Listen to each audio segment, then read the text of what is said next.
Tracy Evans and Councillor Capper. I've heard nothing from Freya. Do you know anything, Anwen? I don't know whether this is public, but I'm not sure whether she is resigning as a county councillor. I don't know. That's what she told me the other night. I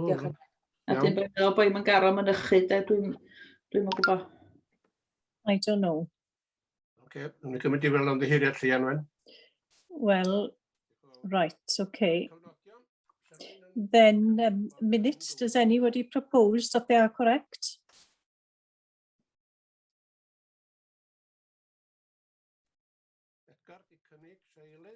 Edgar has proposed. Is there a seconder? Yes. Anything arising from the minutes? Sorry, before we move on to the minutes, there is an item, declaration of interest. Oh, yes, there is. Anybody declaring an interest? May I draw the attention of the members of Gwynedd councillors to item 6.2 to do with Hen Ysgol. This is an application by Gwynedd Council itself. So therefore, it is an item where you declare an interest, and the interest is one which is prejudicial, but the Standards Committee has given you dispensation to take full part in the discussion, and that decision was made on the 16th of October. So you can still take a full part in the discussion and in the vote, but you must declare an interest in it. Okay, thank you. And when? I declare an interest. I want everyone's opinion on 6.3. Mina Afon Dyffryn Ardudwy. I'm a clerk for the Community Council, and I declared my interest last month on a similar one last month. Should I declare an interest as I was part of the discussion with the councillors? The fact that you took part in the discussion isn't in itself a reason to declare interest, but it depends, of course, on what was said by you during the meeting. Well, I wasn't saying anything as a clerk. Well, if you have given an opinion, but if and when you have come to the conclusion that you made a decision one way or the other following that decision, obviously you'd have to, well, I'm just a clerk, all I did was write what they are saying. Therefore, it's all right for you to take part. Thank you. There we are. So now then, we're on the minutes next. There is a proposer and seconder that we accept the minutes. So could you show yellow hands, please?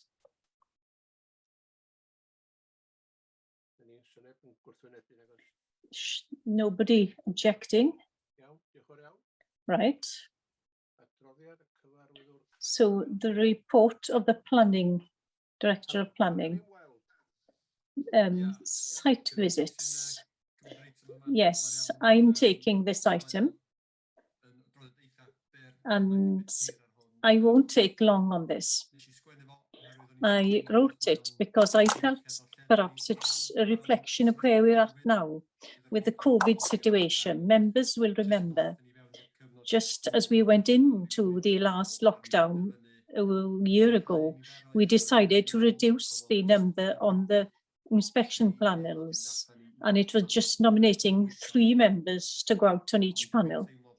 But I feel possibly, it's your decision, of course, but I think we can go back now to the older arrangements. We know a little bit more about the COVID situation, etc. And I feel possibly that it would be fine to have up until 9 members.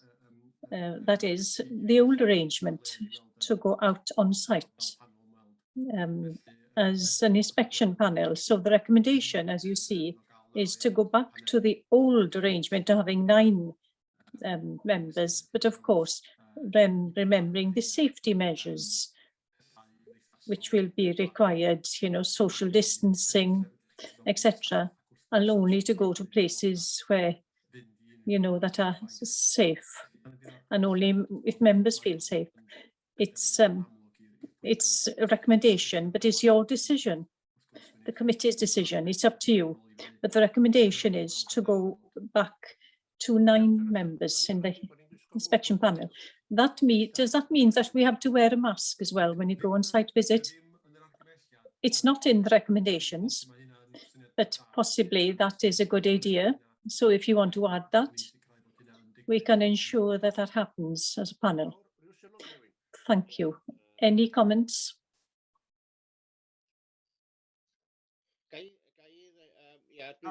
Yes, well, the mask, well, it's not a recommendation by the government, so I don't see a point in putting it in. If somebody wants to wear a mask, they're entitled to do so. Okay, Brian? I was going to propose Brian. I was going to propose that we accept the recommendation. Anybody seconding? John seconding. Gethin, you want to speak? I was seconding as well. All right. Does anybody want to speak? We'll go to the vote, therefore, that we accept the recommendation. Are you all in favour? Could you show with a yellow hand, please? Thank you. That's been carried. Well, so we go back to the usual way of doing things with the inspection panels. Anything else here? Yes, I will take this, Chairman. Geraint was supposed to take it, but Geraint is ill. Right. Do you want to raise anything, Wyn, before we start? No, I was just trying to put my hand down, but it was going back on, back up. Right. Well, this will be very quick. Ivor's hand is up as well. Do you want to say something? No, it was still up the hand. Now, I'll just keep this very brief. It is just to draw your attention, really, to quite an important change in the planning system. As you see from the report from the 24th of February, the Welsh Government published a new document, which is the National Development Framework, Wales in the Future Wales, as it's called, and this now is a part of the development plan. So, as you see, as you know, according to law, we must make decisions on planning decisions in accordance with the development plan, unless there are reasons to noting otherwise, and you all are aware of that. But historically, and for very many years now, we've only had one development plan. That is the Snowdonia local plan adopted in 2019. But now, from February of this year onwards, we'll have to follow the Future Wales. This is part of the development plan, which we have to adhere to as we make decisions. It's a strategic document, so it's not directly relevant to every application we deal with. They're quite strategic policies, high-level policies, but it is important that we do consider it. And you will see today that there are subtitles for every report and every application today, which refers to that document. Geraint, as you see in paragraph 1.3, has noted several points there where it could be relevant to us, but I won't go into those today. The officers have assessed every application with these today, so you don't have to worry about that. But we have arranged a training session on this for the National Park members, along with Gwynedd Council. So I'd encourage you to go to that training session, and so that you can see all the details. In this report as well, we've just said there has been a review of the Wales planning policy, and now we are on edition 11 of that document. There are changes throughout the document rather than big changes, but they are important that you are aware of them. And again, the officers have made this assessment. So that's all I want to say on it today, but I'll answer questions if you have any. Is there a date for the training session? I haven't had it yet. Gareth is leading on that from the council side, but we haven't got a date yet. Alwyn wants to speak. Thank you, Mr. Chairman. When cars were trouble, they said they were produced in a factory somewhere on a Friday afternoon. And I think that this is a Friday afternoon report, Mr. Chairman. Not much thought has gone into it, really. Perhaps one feels that things need to be changed, but that is, for example, the second bullet point in 1.3 states, the strategic focus of future Wales is on urban growth and support sustainable and vibrant rural communities, which is good. But then later on, it says, oh no, we're going to have a regional development way. So you can't have it both ways. You can't have the two things in the same context, the regional growth areas along the A55 corridor, that is. And I think we should be more concerned about the first. And there won't be growth in most of the park. That is the matter of concern to most of us who live outside this corridor. And there is some reference to support Trawsfynydd in principle, but we don't know what that will be about. It's said all the time that there will be developments there which will bring economic benefits to the area, but I don't see any movement there. So I've just got comments like that. I don't doubt that we need to smooth over some of the creases in the development plan, but certainly we need to put more thought into this. And there's no reference to our culture and language here. I feel that it's a coincidence, really, that this is going to continue until 2014. At the same time, the government has a policy of having, you know, the million Welsh speakers by 2050. There's an opportunity to do something here, but there's no mention of it at all. Thank you. Are we allowed to give comments on this? This is the adopted version. There has been consultation in the past. We have given comments, but this is part of the plan now. John, you're on mute. Well, pity that we hadn't had a chance to look at this before today. Not everybody agrees with this. There's a different way of looking at it, of course. Is it possible for everybody to have a copy of the document to go through it, and to go through it before the meeting we'll be having? Haven't you had a copy of the document? No. Only a report. The report is available on the government's website. Do you want a hard copy, John? No, any copy will do. Well, if you put Future Wales into Google, that's what will come up. The document's there. I can arrange for anybody to have a hard copy if they want. I wouldn't expect you to go into detail with every application. It's something that the officers will do as part of assessing the plan. There are some places like a rural economy and so on, which is important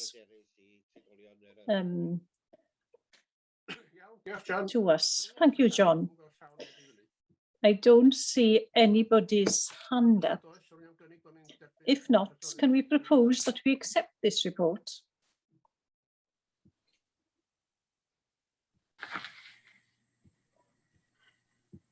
Lagos? No?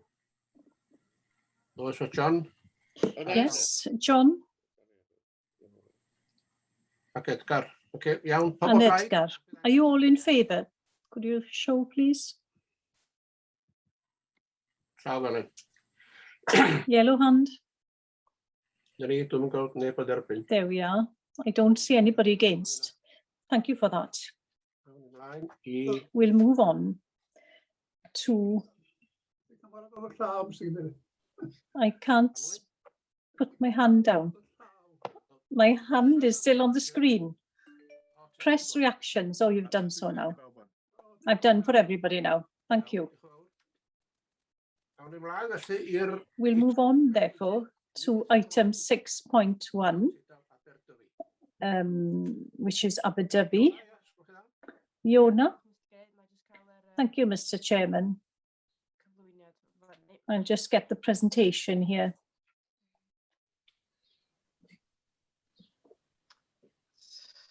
Can you see that here? Good.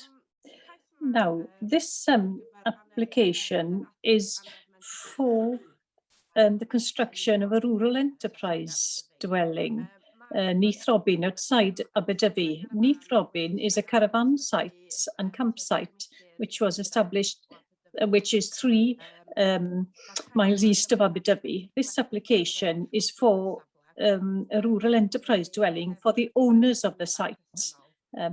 Behind the present reception, the outside external material is cladding, etc., and there's a slate roof. There's a history to this site. This site has had planning permission for 13 caravans and 4 tents for 8 months of the year.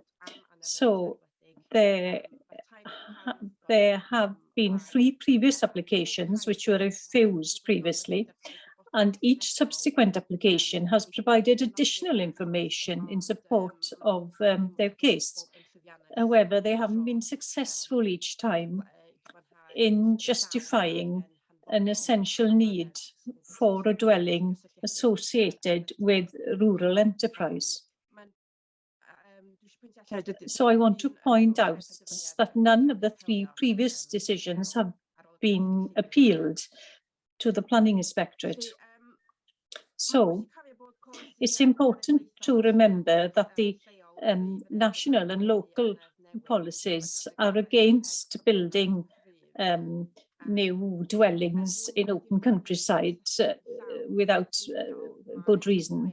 So items TAN 6 notes that the following tests are to be considered. You've got the functional test to start with. This test is, well, for the local planning authority to see whether we need workers there to operate the business properly and to be there 24/7. Then the applicant has prepared a list of why he should be there at all times, and this is noted fully in the document by the applicant and in the report. That those include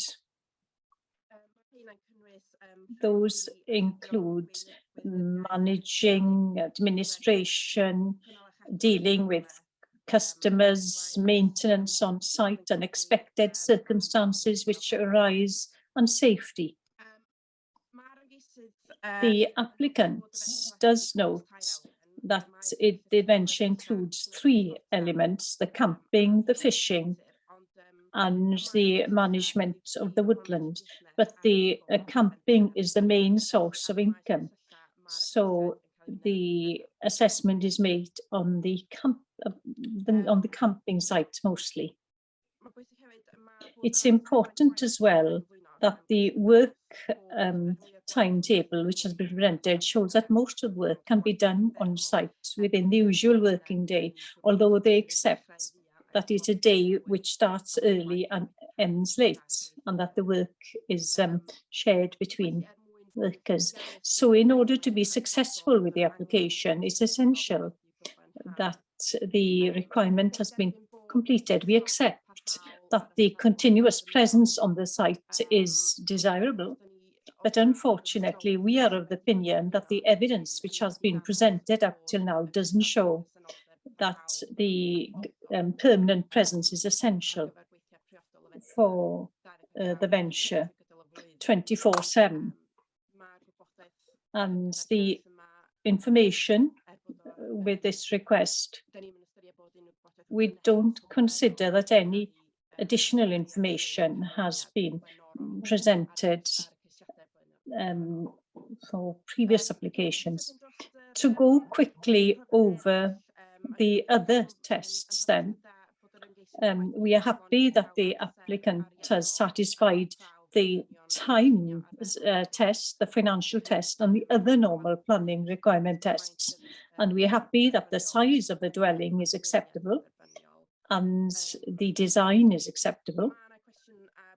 There are questions that the tests haven't been completed fully in other areas. Possibly more information could be had to justify that, but at the moment we haven't got enough information to satisfy all tests. So we consider that there isn't really the functional need for a dwelling on site to accommodate a rural enterprise worker on a permanent basis has been justified. On this basis, the proposal conflicts with the PPW Town 6 strategic policies, ANC, and the Eryri Local Development Plan. Thank you very much. 2 people want to speak, but may I first welcome Owen to the committee. He has said that he has joined before we begin discussing this, so can vote. And secondly, John has asked me to tell you, it's down here, that John has, on request of Dewi Owen, the local member of Gwynedd Council, he's been called in.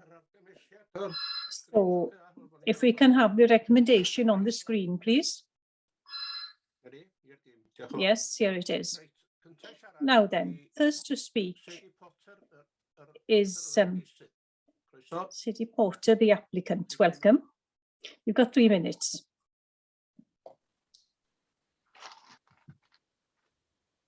Dwi'n gadael Sadie mewn wan. I'm allowing Sadie to come in now. Do we need to allow Dewi Owen in now as well? Why not?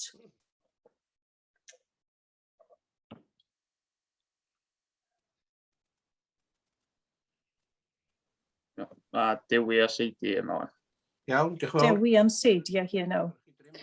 Welcome, Sadie. You've got 3 minutes. Bore da, Sadie dwi. Good morning, I'm Sadie, Dwi'n dysgu Cymraeg. and I'm learning Welsh. Just beginning to speak. I'm just a beginner, so I'm speaking English. Thank you for giving me the time to talk today. Myself and my husband Grant own and run Nithrobin campsite near Aberdyfi. When we bought Nithrobin, then called Untitled Leisure, just over 4 years ago, it was a rundown caravan site, but with plenty of potential and in need of a lot of TLC. Through investment and lots of hard work, we built a sustainable rural business. We've grown the annual turnover from 16,000 to 72,000 in just 4 years. Nithrobin now provides full-time employment for both of us. as well as seasonal labour. After taking over, we quickly realised the need to be on site most of the time, as well as carrying out the functional day-to-day duties required and ensuring the safety and welfare of our guests. There is also the issue of site security. Also, having invested significantly in the business, walking away every evening for the night, leaving a site full of people was not a welcome scenario. As such, we temporarily live in a caravan on site, which also acts as staff welfare facilities. And because we're on hand most of the time, we're able to prevent many issues from escalating. This is why we've applied for planning for a rural enterprise dwelling. Having run the site for 4 years now, we believe it's vital for the safety, sustainability and future of our business to have someone on site night and day. As I'm sure you know, this is commonplace on campsites such as ours, and we found it impossible to fully manage our health and safety policies, not being on site for a significant period of the day. While CCTV can help with safety and security, it's not a replacement for having someone on site, which is much more effective at preventing any issues. In addition, the arrival of COVID last year has made it vital to be on site most of the time. Our shared facilities now need extra cleaning at the beginning and end of each day, and we need to ensure social distancing and correct safety procedures are kept to at all times. There is also an environmental impact if we were to live off-site. Travelling to and from site every day would be around 10,000 miles and nearly 3 tonnes of CO2 emissions. In a world where we're all striving to reduce our carbon footprint, actively increasing the number of car journeys seems contrary to creating a low carbon society, as outlined in the Wellbeing of Future Generations Act 2015. Since moving to the area, we've been keen to be involved in the local community. I'm currently membership officer for the Dovey Biosphere Tourism Association, and I'm a member of the Abu Dhabi Advertising and Improvements Committee. I've also started the Ururi Ambassador Scheme, and I'm enjoying learning more about the amazing area we live in. Our application has the full support of the Abu Dhabi Community Council, our neighbours and our guests. We very much want to continue building our business in this special area and hope with this application we can secure the future sustainability of Neath Robin. Thank you for your time today. Diolch yn fawr. Iawn, diolch yn fawr iawn. Thank you very much. Councillor Dewi Owen, in favour of the application. Welcome, Dewi. Thank you very much, all of you, and thank you for letting me speak today. I support this application. Neath Robin is in my ward as a local councillor in Aberdyfi. And like Sadie has already said, the Community Council supports this application. I think what's important here, and she's already said this, they've moved in here to live, to look after this site, which takes touring caravans and also mobile homes. As it happens, believe it or not, this is the only site in Aberdyfi which take these clients. And if that site wasn't here, like we all know, these people do tend to like to stay in lay-bys. And the biggest problem that we have in Aberdyfi is in the car park. And so this place is crucially important for us in Aberdyfi. What's really important here, and she's already stated this, that she's able to live on the site. And at the moment, since they've moved to the area, they live in a caravan. And this time of the year, a caravan is fine when it's nice and sunny, but none of you would like to live in a caravan over the winter months, I'm sure. It's important that they live on the site, like she's already explained, because she'd have to live in the nearest village, which is 6 to 8 miles away. It wouldn't be suitable because there are toilets there, there are showers there. And for those of you who, if you have used these type of facilities on holiday, it's important that somebody's on site when there is a problem. And that can happen quite pretty often, especially with visitors. The things that they sometimes put down the toilets and lack of water in the showers, that type of thing. I support the application because I think it's important that they live on site. They've lived for the past few years in a caravan, like she said herself, and they've increased the business a lot. And with those few words, I'd like to thank you all very much for letting me speak. And I hope you support this application in my ward. Thank you very much. Thanks, Dewi. Iawn, sa rwy'n am gynnig. Does anybody want to propose anything? Edgar? If I can just come in there, if you do have any questions that you want to ask. If you don't have any questions, then this isn't a public meeting, of course. And so I would suggest that you are removed from the committee from now on. I think they should be able to stay because Gwynedd Council and we Council record it live. We are limited here. They're taking part in the discussion. I think it's fair for them to be here to hear the discussion. I don't want it to be different to an usual planning committee. We have to be totally transparent. They can't take part, of course.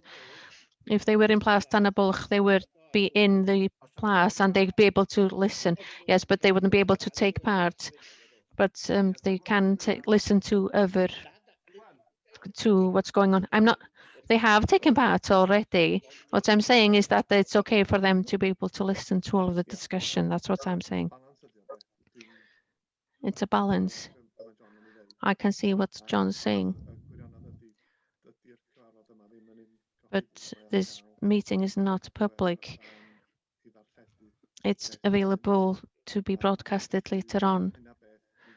So in that sense, you could argue that those who have contributed are getting an advantage by being a part of the discussion. It's up to you as a committee, I believe. I propose that they can stay until the end of the discussion. Does anybody want to second John's proposal? Gethin, we'll take it to the vote. Before we go to the vote, Edgar has made a proposal. Do we put John's forward first, Iwan? We are now discussing something that's separate to the actual application itself. So I think we should deal with this matter first before we go on to the discussion on the planning application itself. If John's proposal succeeds, that means that we will follow the same procedure each and every time. Is that right? Yes, that's what would happen as a result. If I can say something else, I would like to see this meeting being broadcasted live. This is something that should be discussed. Why can't this happen in any case? I'm not a technical person myself. I would have to ask the IT section on that.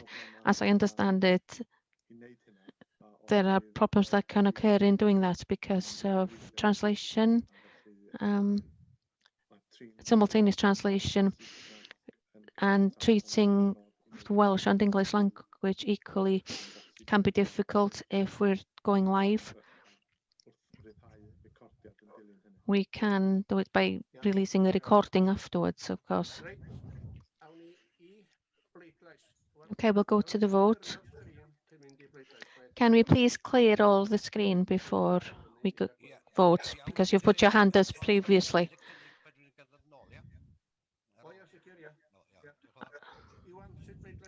Iwan, so are we raising our hands? How are we doing this? Yes, hands raised to see if it's clear or not. Everybody in favor of John's motion that both speakers are able to remain in the room. Can you raise your hands, please?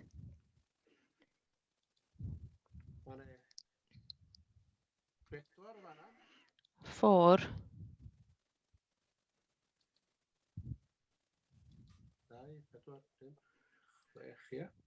6.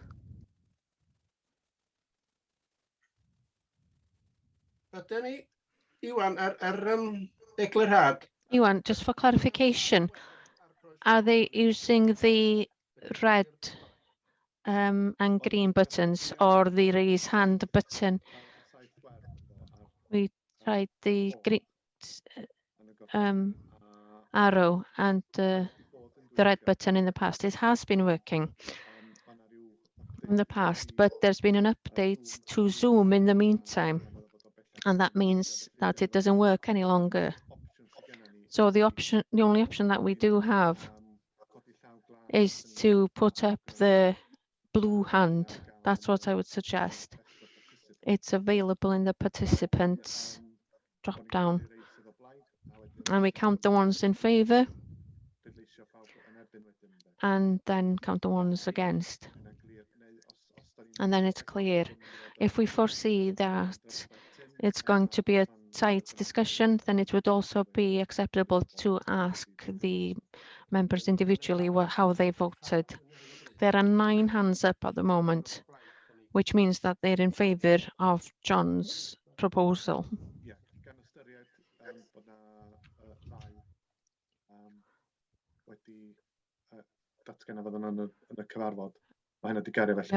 It's a motion carried, therefore. There are 14 members here in total. Reit, ocê. Okay, motion carried. Awn ni mlaen. Edgar wedi cynnig bo' ni'n Edgar has proposed eto Edgar bo' ni'n derbyn adroddiad, ie? that we accept the report. I've read through all of it and listened to everybody. I propose that we go with the recommendation to refuse. Ivor, your hand is up. Are you seconding that or not? Yn eilio, ocê, iawn. Yes, I am seconding that. Gethin? Thank you, Chairman. I had a question. One of the speakers referred to the turnover of 70,000 and 2 full-time equivalent staff are being employed, but in the presentation that we got, there was reference to the need for more evidence. Can I just ask what sort of additional evidence are you actually looking for?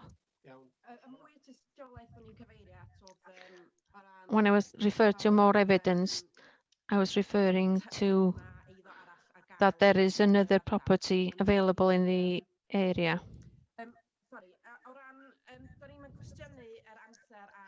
I wasn't questioning the time or the number of people who are being employed. I was questioning the need for somebody to be there all day, 24 hours a day. I wasn't questioning how many people are needed or how many people are working on the site itself. Okay, thank you. Alwyn, did you want to say anything? Your hand is up. Yes, please.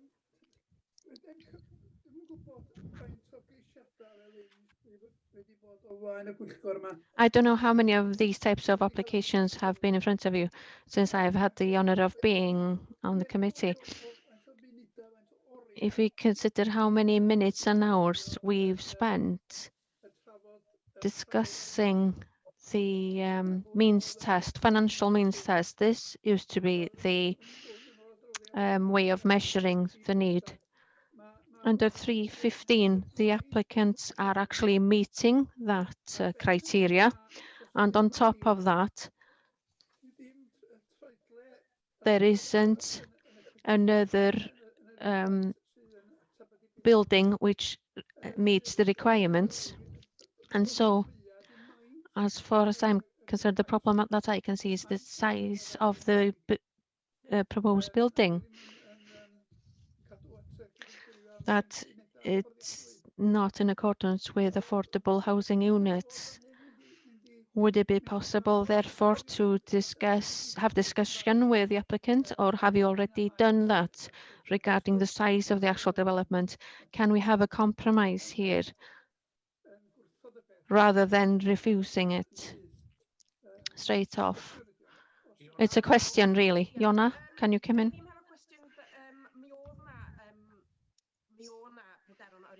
There were concerns about the size of the house with the previous application. They've overcome that, so we don't have any concerns with the size. That's in accordance with the policy.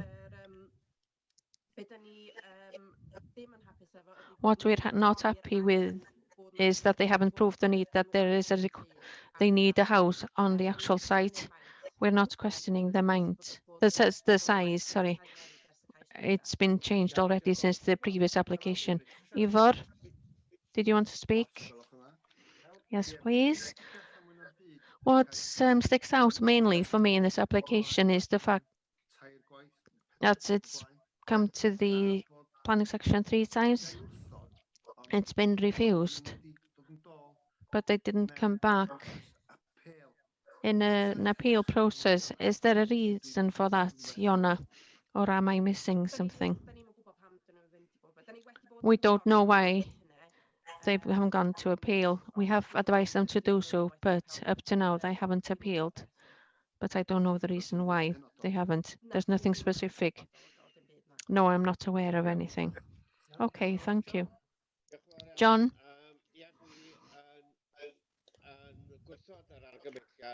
I refuse the recommendation and support this application. One reason is there's only one reason for it to be refused, and it isn't a policy reason. My personal opinion is that there are plenty of reasons why somebody would want to support this application. Late night noise, when there's noise or medical issues, or if we're in the middle of COVID, the toilets have to clean really often. We're in a really different world to what we were in a year ago, and it's more important than anything today for somebody to be on site. More important than ever. We've had complaints, and I represent the area and I know the area very well. There are camper vans and caravans everywhere, like the local member said. What I'd say is if we permit this and ask them, can you take more caravans? Can you take more of those camper vans? I'd rather see them in Nithropin than on the roadside verges. They're going to create, they're going to be beneficial to the economy, and they're going to create more employment. We want them to be here. Can we please be constructive and look after the tourists since they're coming here? We need more places like this rather than less, so I support this application. Can I just correct something that you say? That it doesn't go against policy. In the recommendation, it says this is against planning policy in Wales. What I'm saying is that's personal opinion. The officer has said that it's against policy. I say that it isn't against policy because there is enough evidence here. That's in your opinion, but it's not against policy in my opinion. There's enough evidence here, flooding, trees falling down. So there's enough. It's a significant site of 70 acres. 4 places for camping. It needs to be bigger rather than smaller. I just wanted to remind you, the parks do have policies. Ryan Angel? Ryan?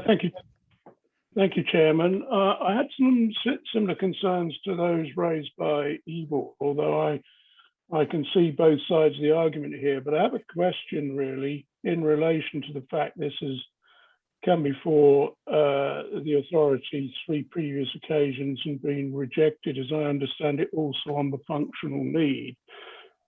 Has anything changed in relation to the functional need as far as the application has been submitted this time compared to previously? Either, in relation to it being more closely met, or even, just no change at all? Ers y cais gynta, Since the first application,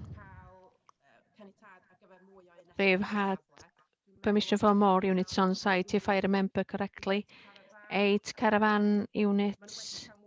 They have had permission for more caravan units since the first application. And further information was included, but not sufficient. The major difference between this application and the previous application was that there was a second reason to refuse the previous application because of the size of the building, but unfortunately they haven't overcome the first reason to refuse, which is the need for the building on site. Okay, Brian? Gethin. Gethin? Thank you, Chairman. The functionality criteria, we have to remember that things have actually changed. If I'm right in saying so, under the previous application, the turnover was only 16,000, but now it's increased to 72,000 under the new ownership. Is that correct? What I'm saying is this site is 5 times more busier than it was previously in the past. So the functionality criteria has changed. That's my personal opinion, that there is plenty of evidence that so much hours are being spent in the site that 2 are actually employed full-time, and in addition to that we have seasonal workers there as well. So the hours to run the site, there is enough evidence for me to be able to justify and approve this application. Gethin. Owain. Thank you, Gethin. Owain? Thank you, Mr. Chairman, and apologies for missing the first part of the committee.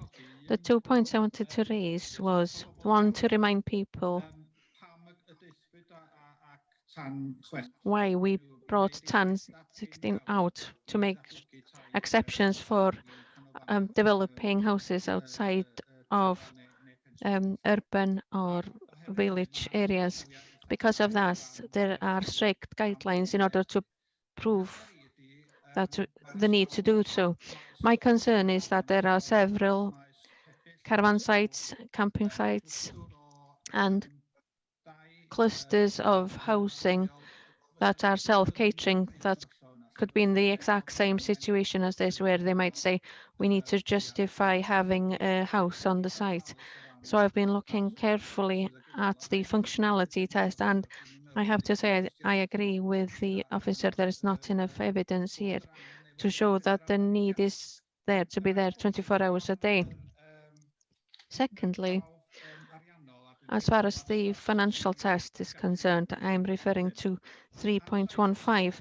On the evidence that I've seen, I'm not convinced that the financial test has been met. If you look at the figures that have been presented in Appendix 8, they're very basic. There's no explanation of what the costs are in relation to the business.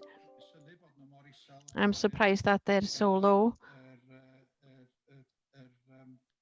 especially in comparison with the activity going on in the site. And there's no suggestion that this takes into consideration paying back interest, etc. If we could come up with more evidence, then I would reconsider.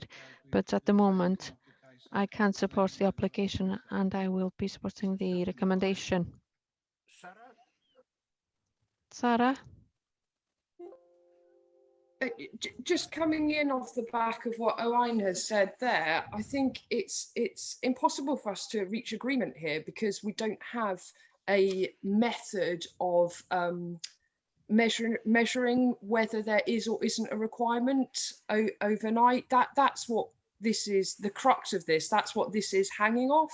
And we're all using our own and different subjective ways of measuring whether there is a need or not. So unless we can agree, you know, a definite objective way to measure this, we're not going to, you know, be considering this fairly. I don't think. I think we need a way of measuring whether there is or isn't a need, because that's where we're disagreeing here, and we've all coming at it differently. Iawn, diolch. Sarah. Okay, thank you, Sarah. Sarah. Does anybody else want to speak? Dwi'm yn gweld llaw. I can't see any hands up, I fyny felly. Iawn, ni'n barod i bleidres felly. so I'll take it to the vote. Ni di ddatgan gynnig eto. Edgar, will you state your proposal? Yes, that we go with the recommendation to refuse We've had applications regarding rural ventures before. The regulations are strict. We've refused them, and I think we should refuse this one as well. Ewan, how do we undertake the vote this time around? We'll see how many are in favour. Yeah, but how? The method of actually voting. So use the blue hand. The blue hand. You can see it in the participants. If you click participants, the blue hand makes it easy to follow. There's problems sometimes with the yellow hand, it can disappear. I don't have a blue hand on my computer.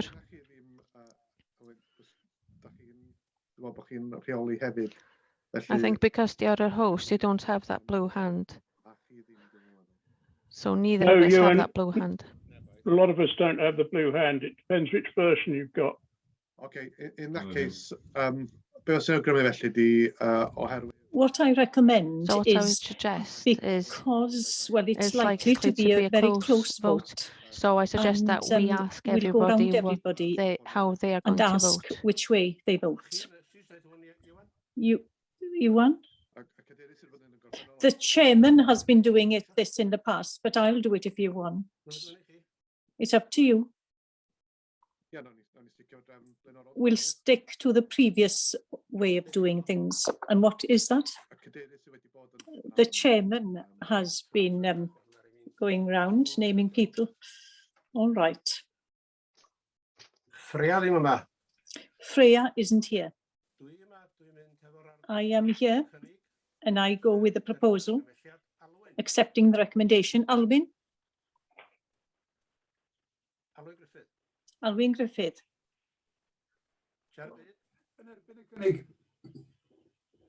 Okay. Anwen? Yn erbyn y cynnig. Judith? Atal. Edgar? O blaid y cynnig. Elfed? Tal. John Pugh? Erbyn. Erbyn. Gethin? Erbyn. Reit, Phil Catherine yma. Wyn? Wyn? In favour. Ifor Glyn? Ifor Glyn? In favour. Brian? I'm going with the recommendation as recommended, in favour of the recommendation. Okay, diolch yn fawr. Sarah? Sarah? Against.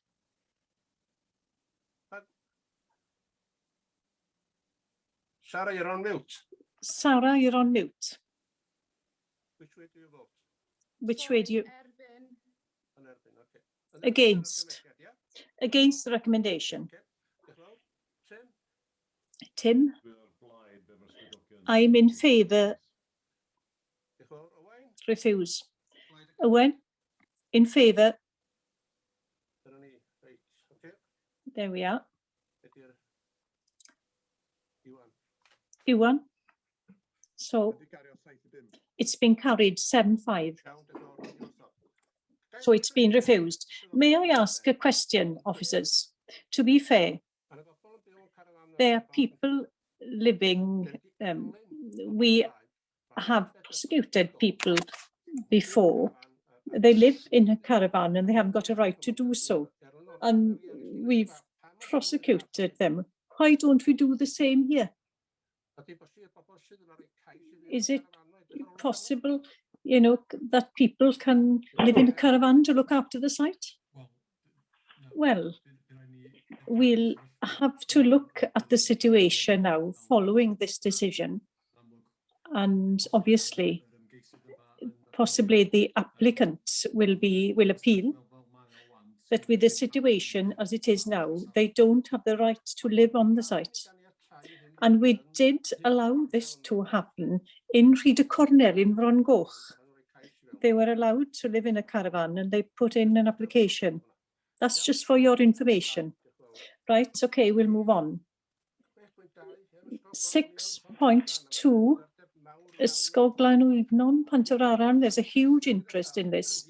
I've had trouble, by the way, to open letters. There are 39 letters, apparently. And Chairman, sorry, can I come in here? The speakers from the previous application are still in the committee.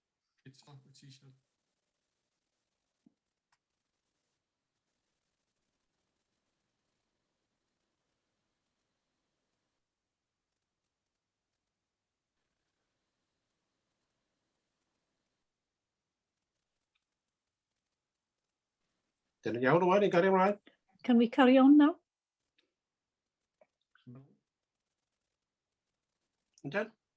Can we? They appear to have left. Thank you. Letters. I couldn't open letters. And other people have the same problem. But also, we don't have to, as the committee, send... Jonathan, can you explain, please? You are on mute. Sorry, I didn't understand the point you're making, Elwyn. Some people haven't been able to open the letters, as far as I know. I haven't been able to open. I sent them to Apple Mac. I could send them there. Has anybody not seen these letters? What I'm trying to say is, isn't it a rule? It is not a rule we have to send letters to people, is it? No. The officer has to summarize the comments following any consultation on any application. So that is the main thing. Obviously, there is a complexity here.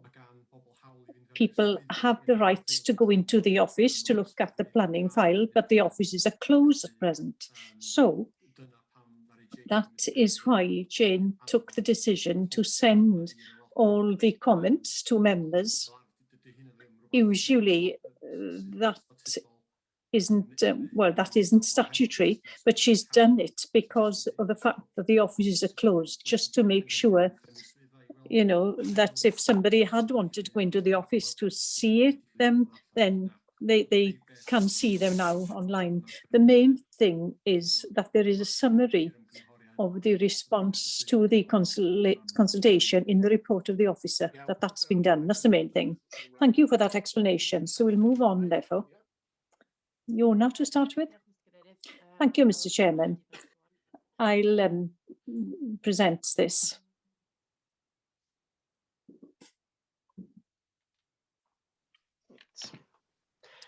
This application is for the demolition of a former school building, Blaen Union Dolgelle, and there were 5 units, supported living units, and 1 support unit office. The site, of course, is, as you can see here, the building has been empty for over 10 years, and it's in a residential area mostly, but there you can see there that unit there.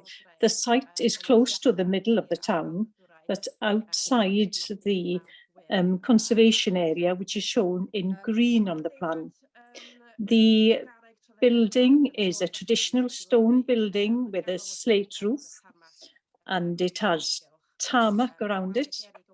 There are stone walls around the site, including along the back.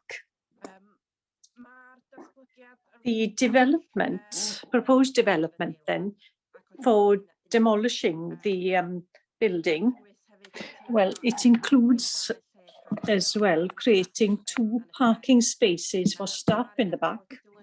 The units have been designed as a single-story building with an E shape, and the front elevation and the areas facing the back has been clad in stone, which are being reused from the present one. Every one includes a kitchen, small living room, single bedroom and a bathroom. And every unit has it's about the same size.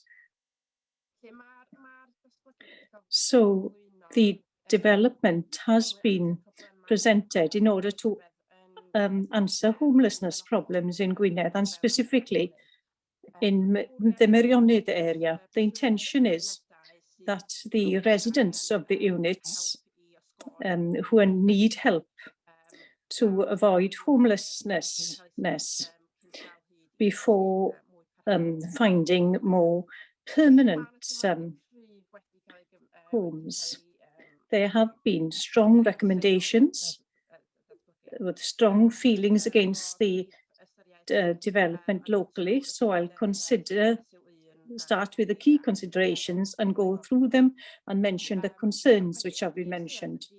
So the main consideration is that is to ensure suitable homes for vulnerable individuals who face homelessness within the local area.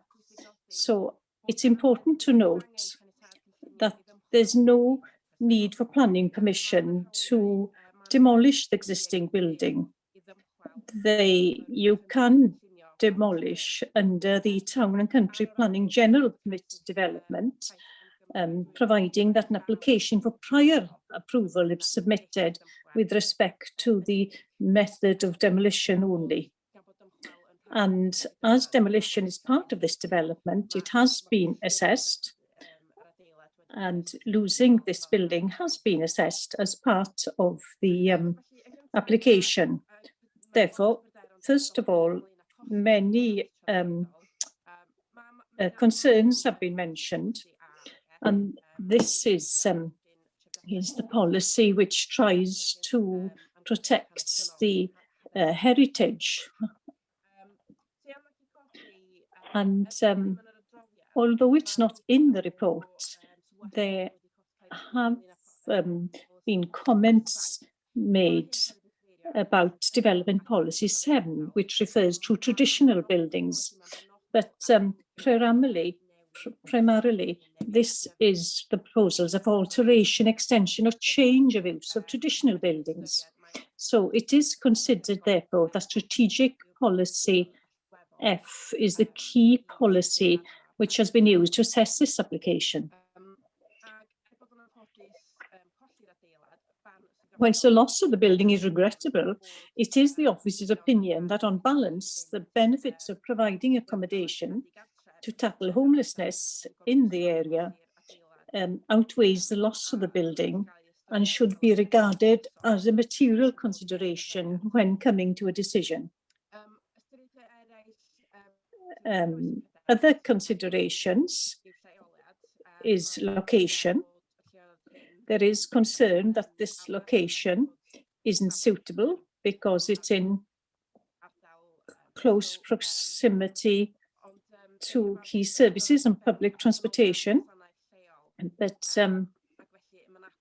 so it is, as I said, close to key services on public transport. So the location itself is suitable for this kind of development. Also, there's been mention of the effect on the local community, the language and culture.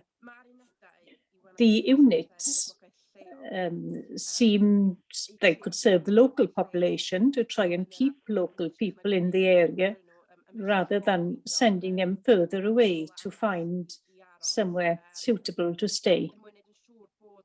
And in order to make sure that the units are kept for local people, it would be possible to have a condition to ensure that the people who occupy them come from the Meirionnydd area, with the option to accept referrals from other areas within Gwynedd.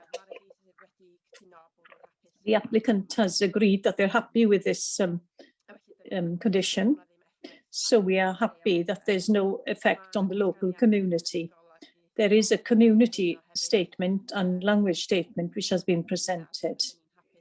And we are happy that it does safeguard the Welsh language and also keeps local people, including Welsh speakers, in the local area.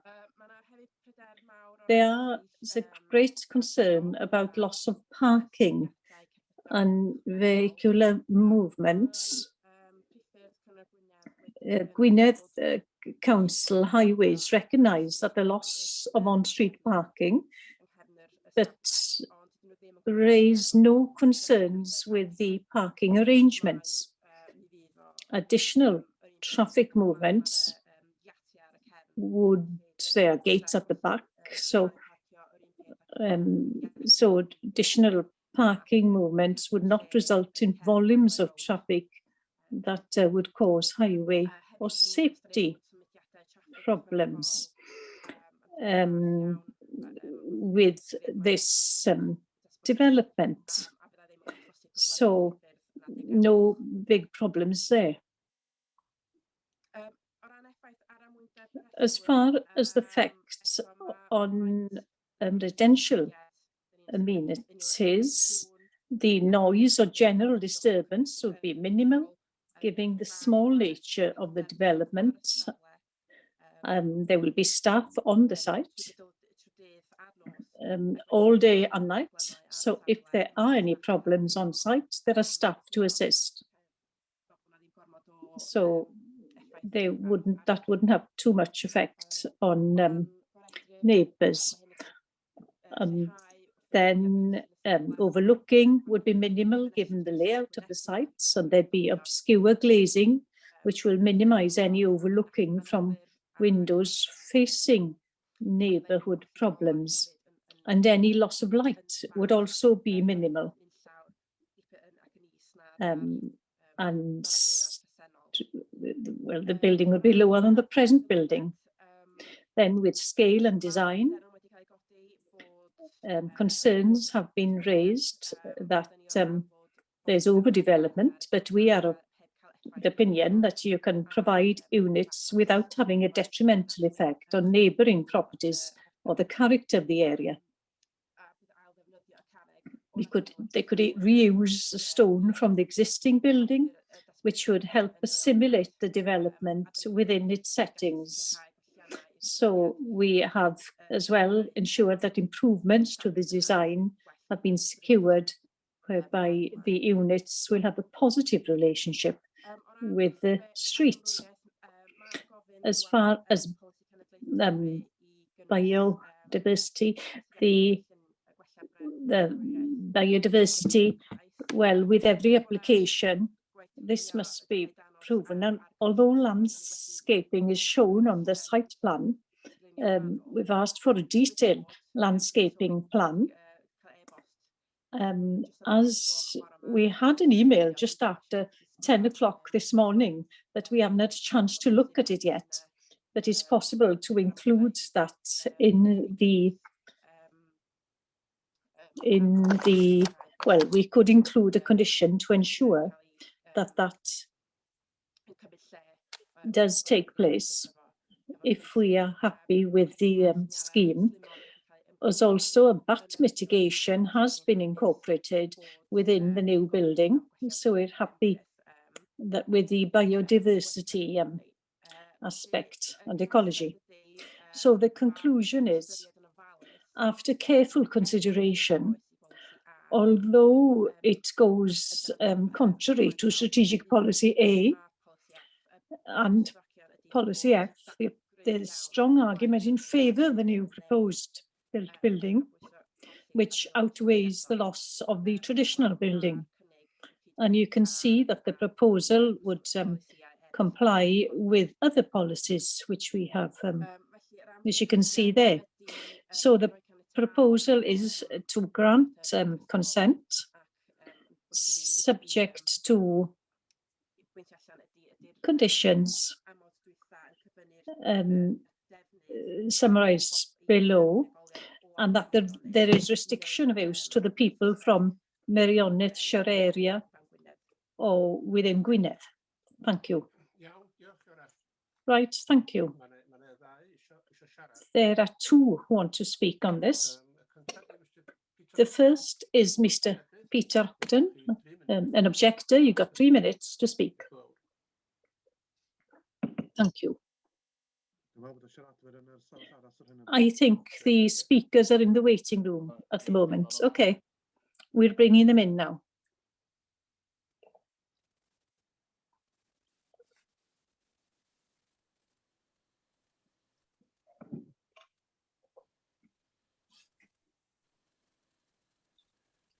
Iawn, croeso Peter. Right, welcome Peter. You are on mute.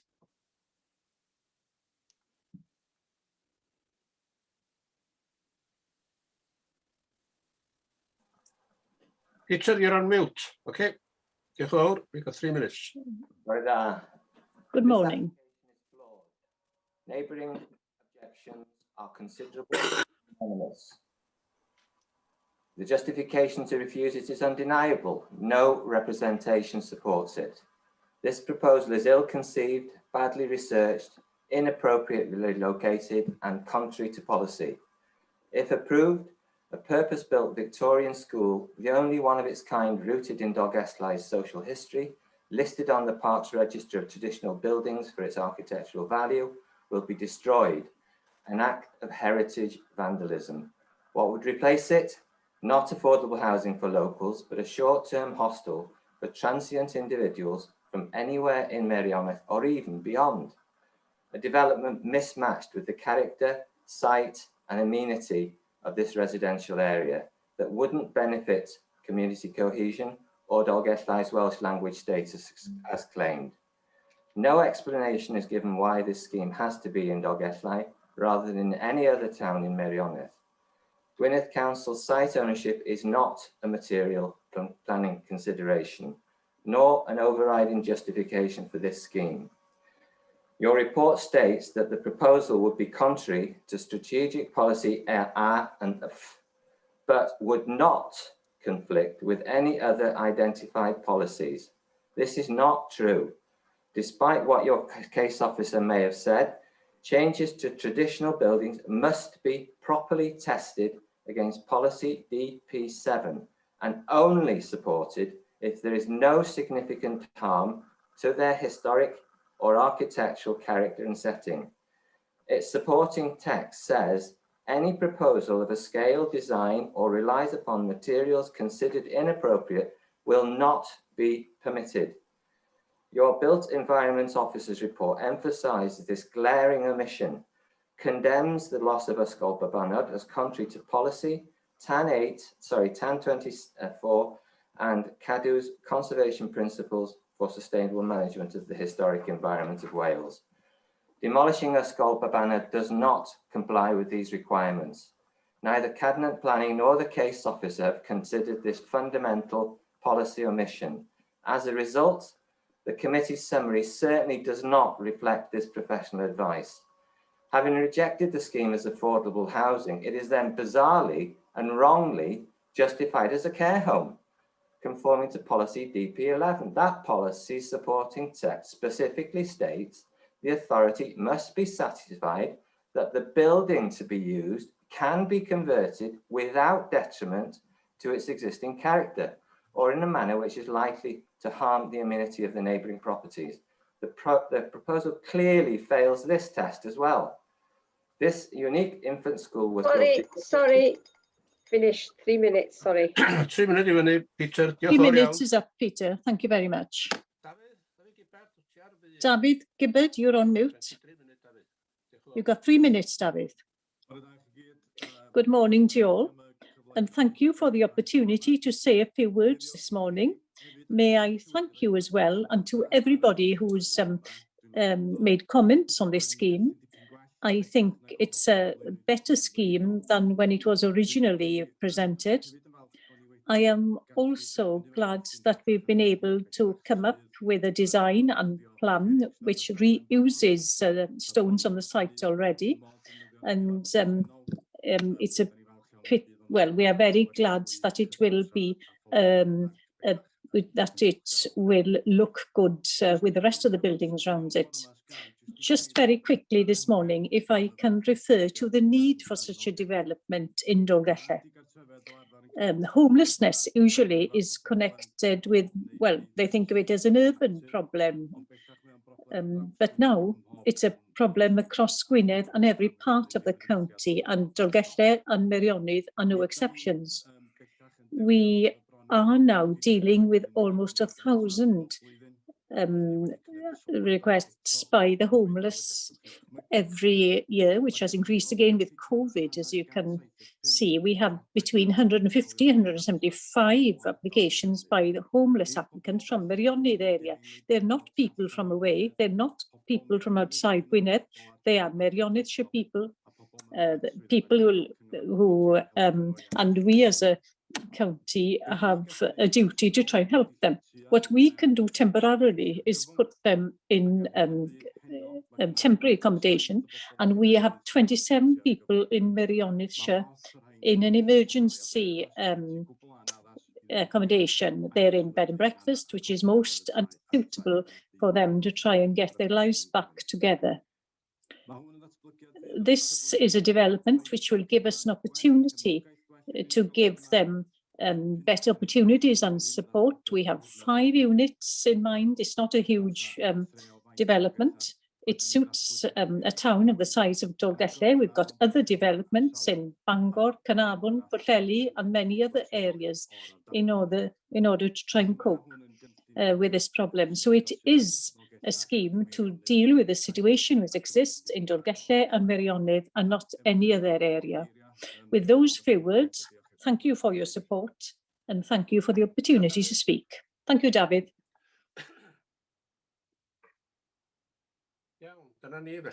Right, so there we are, therefore. May I ask a question, Jonathan? The building hasn't been listed by Cadw, has it? No, it's not a listed building. It is a traditional building, so it's not listed by Cadw. But it's on a local list, which we have. Could Gwynedd Council demolish it tomorrow if they wished? They would have to get prior approval to the authority, but the principle of demolishing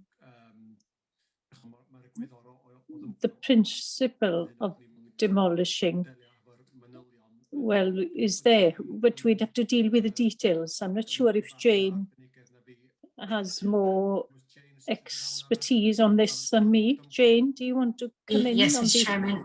That aspect?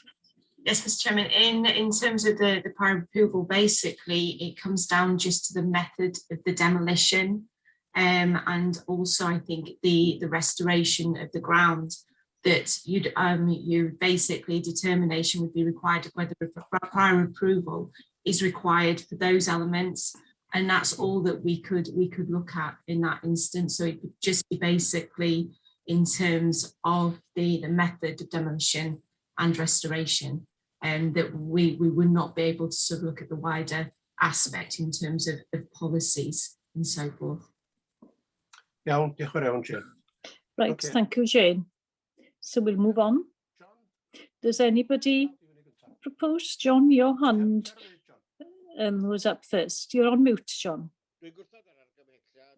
I refuse the recommendation for the reason that TAN 24 2.4, if the decision is to approve this, well, it would give a precedent, and so when we consider this, that it goes against one of the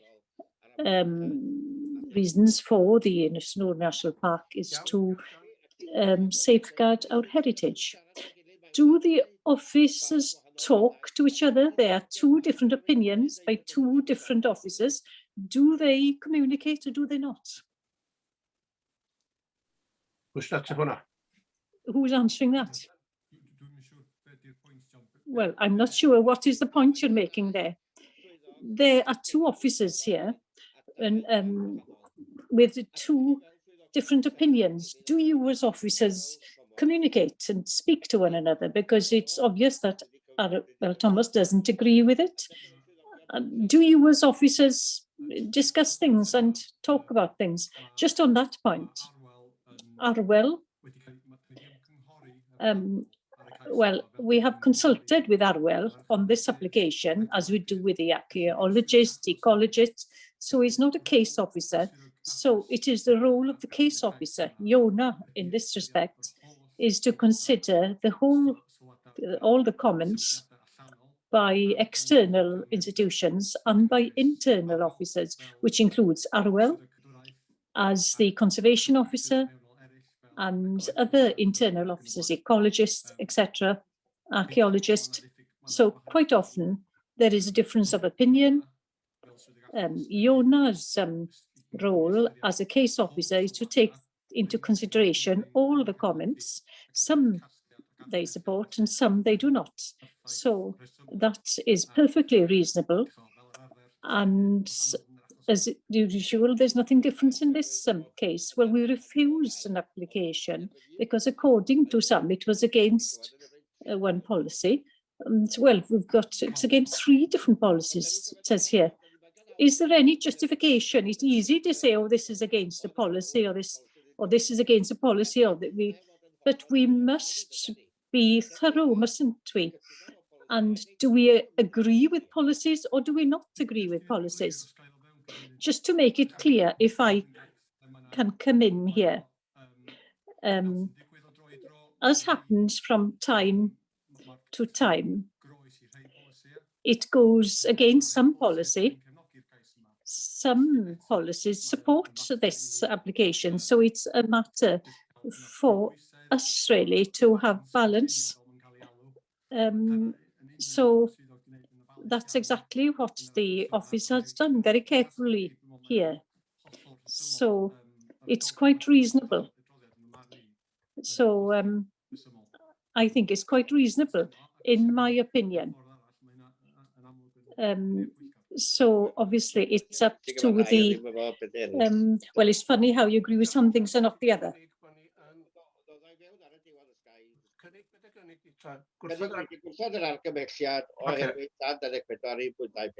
Os rhywun yn eilio'r cynnig yna? Gethin yn eilio. Iawn, oce, reit. Does anybody second that Kai's Gethin? Wyn, did you want to speak? Owain, sorry. I just wanted to go after the exact nature of this application, the discussion in 2.7. It's not affordable housing units. Similar. What's its status? Is it sui generis or not? We've had quite a bit of discussion, really, what we think the relevant use is. And Jonathan may say differently. I think we've come to the conclusion that it's T3 occupation, but it's not an affordable house, as the policy refers to.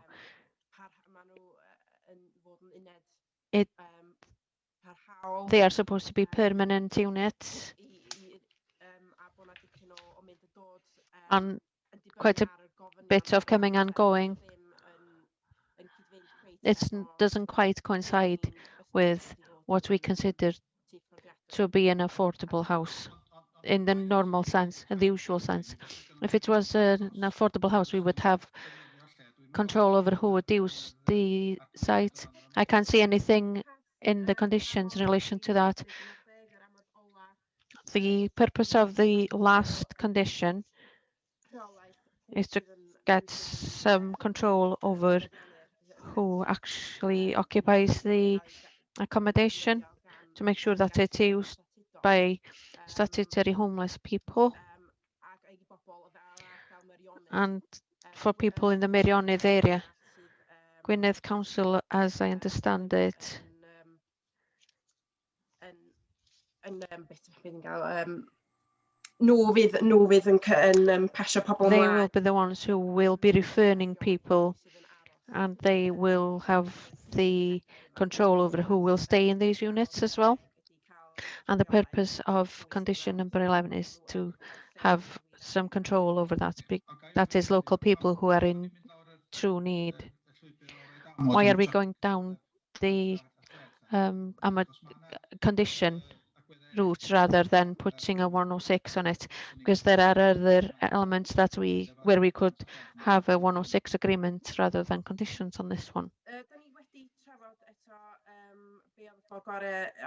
We have discussed the best way forward, whether it be conditions or 106 agreement. We've heard that this condition would be sufficient in order to ensure exactly who will stay in the units, and there wasn't a strong need for a 106 agreement that this condition is sufficient.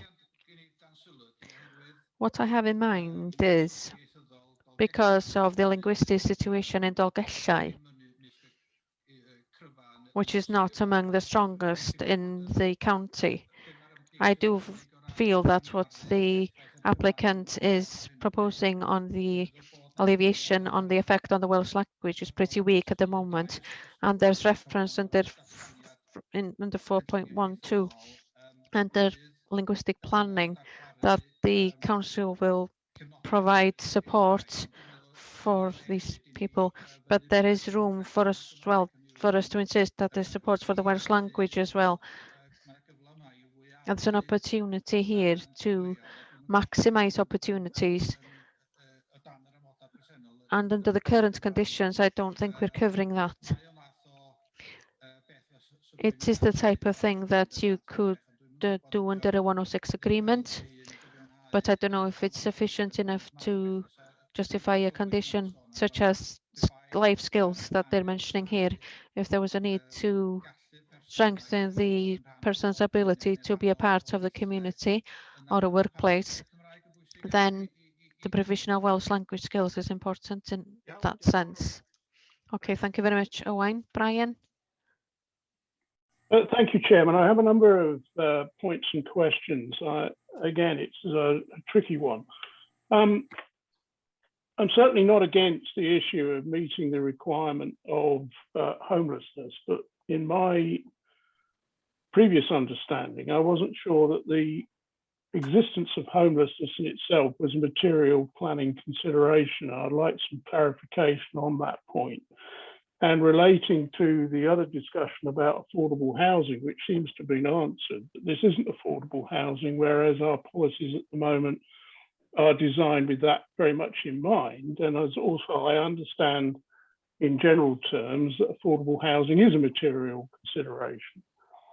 In addition, we have this list of traditional buildings, and I'd like some clarification of what the purpose of drawing up that list was, if as authority we can overturn the maybe a local designation of the importance of the building. It tends to bring into question what the purpose of the list is in the first place, if it is there to support our overriding priorities, which we are set up under in relation to the first priority, which is the preservation of landscape, and which includes the cultural heritage aspect of that. So I've got real concerns that if we were to approve the demolition of the building in this way, we would be going directly against why we were set up and why the list may have been put in place in the first place. And my final point is that there's been no evidence presented in the report that any other consideration has been given to the use of this building, which apparently has been empty, as we were informed this morning, for 10 years. So the only other use has been a different form of residential use. And looking at it prima facie as we come to it with this case in front of us, to my mind, it's a suitable sort of building for other uses, more business-oriented uses, such as office-type accommodation for small offices or secretarial services and those sorts of uses, which are not industrial, but they are business and could be fitted into a building like that, quite readily. So I am very concerned that the direction that the report goes, and as it stands at the moment, I would be going against the recommendation as presented. Iawn, diolch Brian. Edgar? Okay, thanks Brian. Edgar?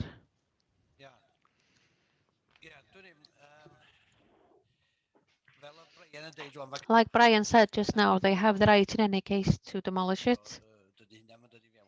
So that doesn't come into consideration. Cadw hasn't been involved with it. We've spent, as Yeah, a but we have. park, thousands on heritage in Dolgella. I've read the letters. Peter Ogden, who spoke just now, not in my, there's a lot of not in my back garden in that sense.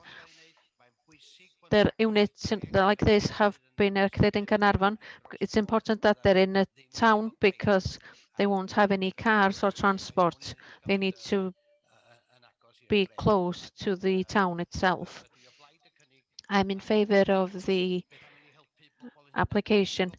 Why not help our own people? You've said that things have changed during the past application. This is something that we need to change, is to take people off the streets and bring them back into community where they choose to live. Thank you, Edgar. Tim?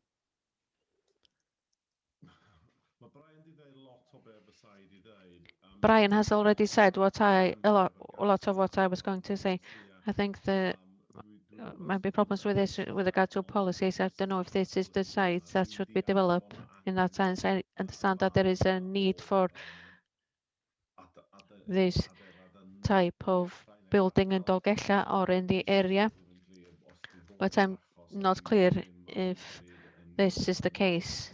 And at the moment, I'm not certain that it's an application that we should go ahead with. Elvet? Thank you, Mr. Chairman. This is an old school that's going to ruin. If there were 3 cottages for elderly people or disabled, would we look at it from a different perspective? That really makes me think. His reception isn't very good at all, I'm afraid. If we were to create 3 cottages for elderly people, everybody would support that, I'm sure. And it would be interesting to see people's responses. But it's for units for people with drugs, alcohol, coming back from prison. Nobody wants it. And we as a society, we have a responsibility towards these people, and they have to be somewhere in order to get the support that they need. If only one of those people contributes well to the community is a really good thing. Another thing, they're using somewhere within the town itself. How many times do we use a green space in order to build 5 or 6 houses? We could maybe create use for 3 say disabled people, but we shouldn't be using green space in order to build all the time. It's a bit of a double-sided sword. I don't have objection to this application. I think it's important that we support people who have problems in our community, and I think it's a good use of an old stone-built building. But I would like to hear what would be the response for 3 cottages for elderly people rather than for people with problems in our community, because we should be supporting them as well. Alwyn? I think there's been enough discussion on the importance of the building. This application is a bit ambiguous about the users of the building. The only thing that we do know about the residents is that they're single, because a council member of staff is going to be there for 24 hours a day. There may be vulnerable people there. I don't know what their age is, and that's a headache in itself, because the requirements of somebody my age and somebody 18 years old are not the same requirements. I think there are lots of questions that need to be asked on that level before we approve this application. I think we should sit down and decide exactly what the purpose of this building will be.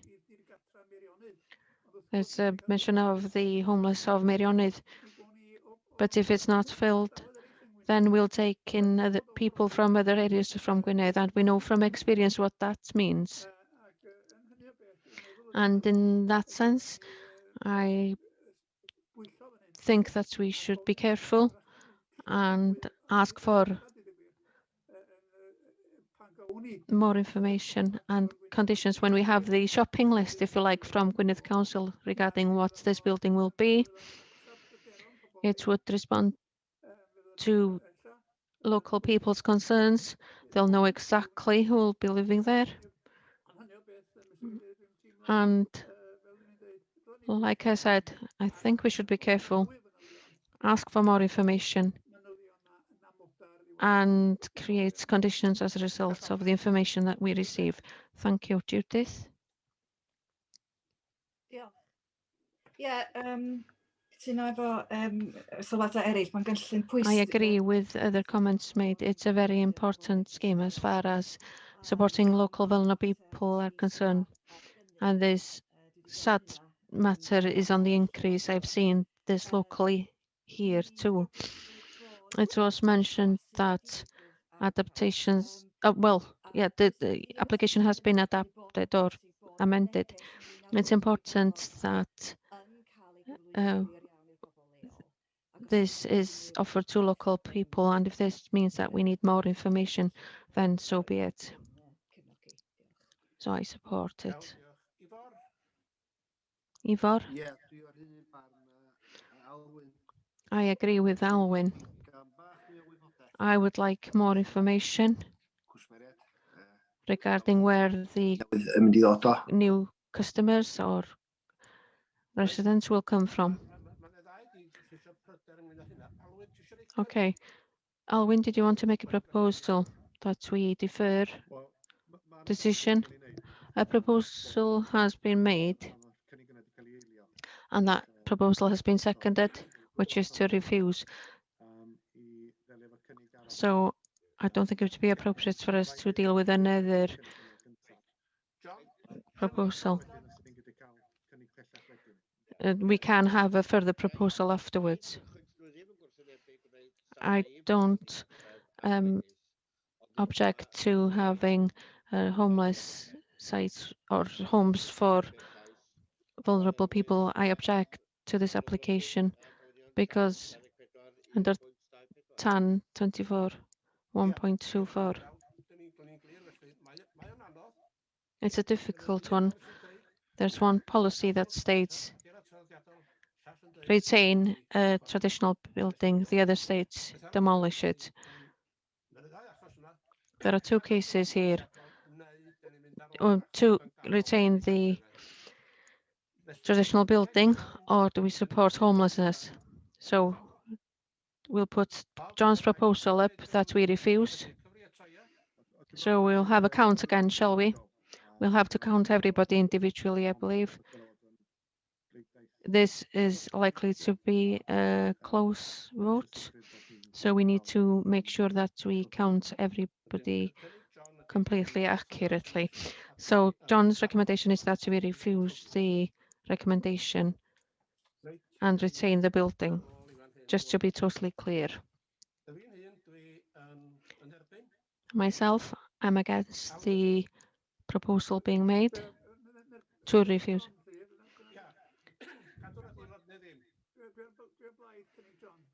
I'm in favor of John's proposal. And when in favor of John's proposal, against Edgar. Against. Against. John in favor. Gethin in favor. Wyn against. Ivor.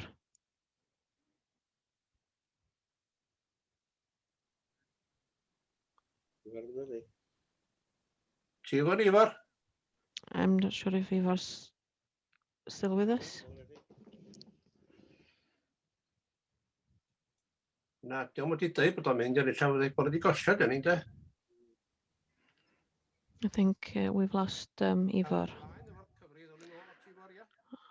We'll go ahead with the count for now and we'll come back to Ivor. felly fo. Dwi'n cymryd, oedd o'n siarad yn tan eitha diweddar at He diwedd. was speaking quite recently during the discussion. I think we've lost him pretty soon after that. So we'll go ahead with the vote.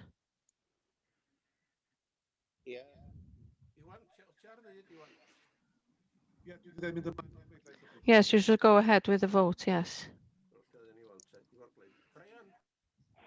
Brian? Thank you, Chair. Yeah, I'm in favour of the proposition to refuse. Sarah? In favour? In favour? Owen Wyn? Against? Has Ifor come back? Na, di Ifor ddim yn ôl, eto. Ddim yn y weithio room, chwaith. He's not in the waiting room either at the moment. Neidio mewn os wedi gael hwnna, ond yn syniad i bod My sums are as follows. Refusal 7 votes. Against 6. So John's motion to refuse has been carried. Mr. Cadre, can you mynd ymlaen ynde? Before we go ahead, you were saying there were 7 in favour to refuse and 6.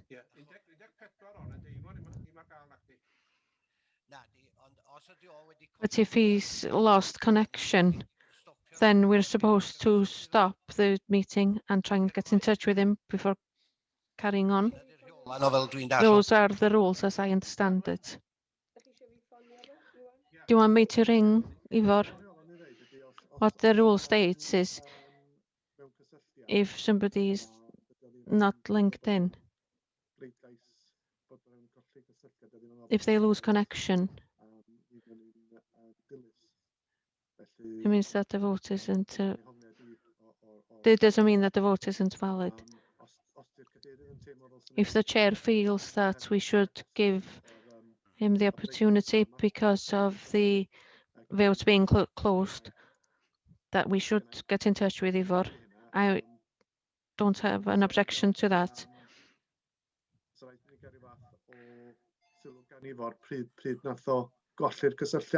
Then we would have to hear from Ifor when he lost his connection. What I'm concerned about is whether or not he's heard the full discussion.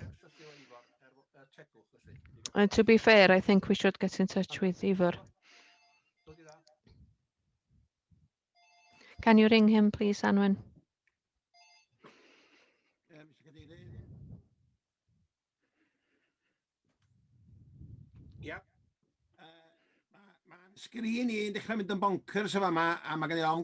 My screen is getting a bit fuzzy. If I disappear, there's a problem with my screen. This is the councillor speaking. I can't hear or see very well. So if I do lose you, it's okay on my screen. Anyway, Anwen, did you get a hold of Ifor?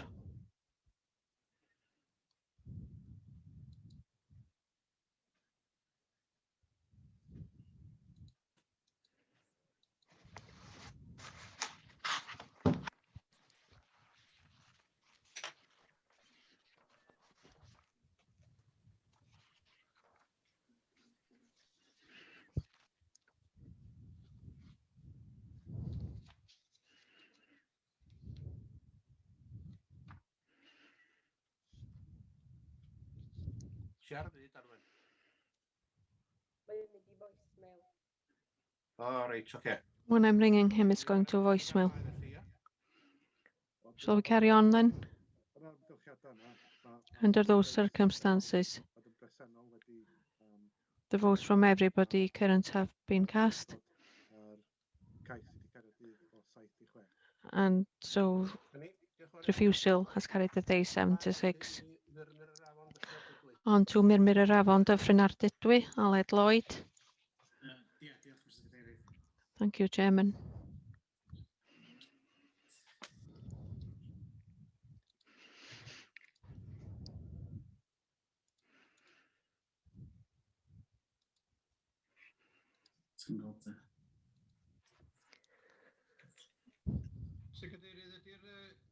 Pobl o tu allan wedi gadael y Just asking, have the people, external people left the meeting?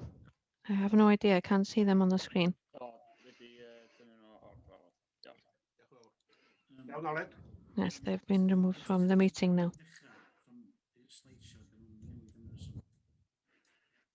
Sa'ch di clicio slideshow ar y top, Paul? Ie. A wedyn, na chdi. Diolch, Mr Cadeirydd. Ie, cais di hwnna'n Murmur Afon Dyffryn This is an application in Murmur Afon, Dyffryn Ardudwy.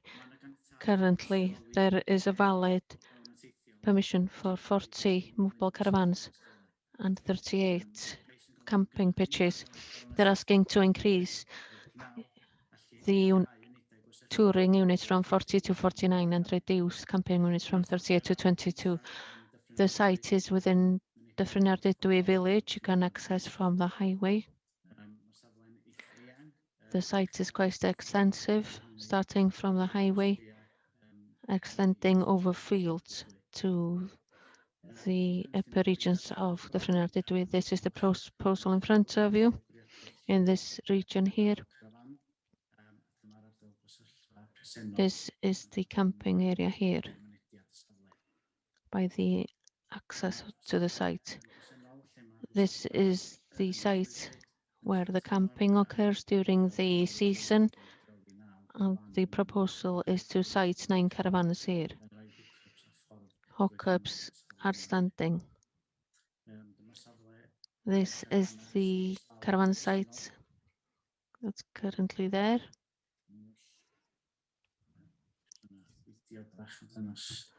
This is a short video of the site. This road would continue through the site, and the pitches would be either side, looking down on the existing caravan site.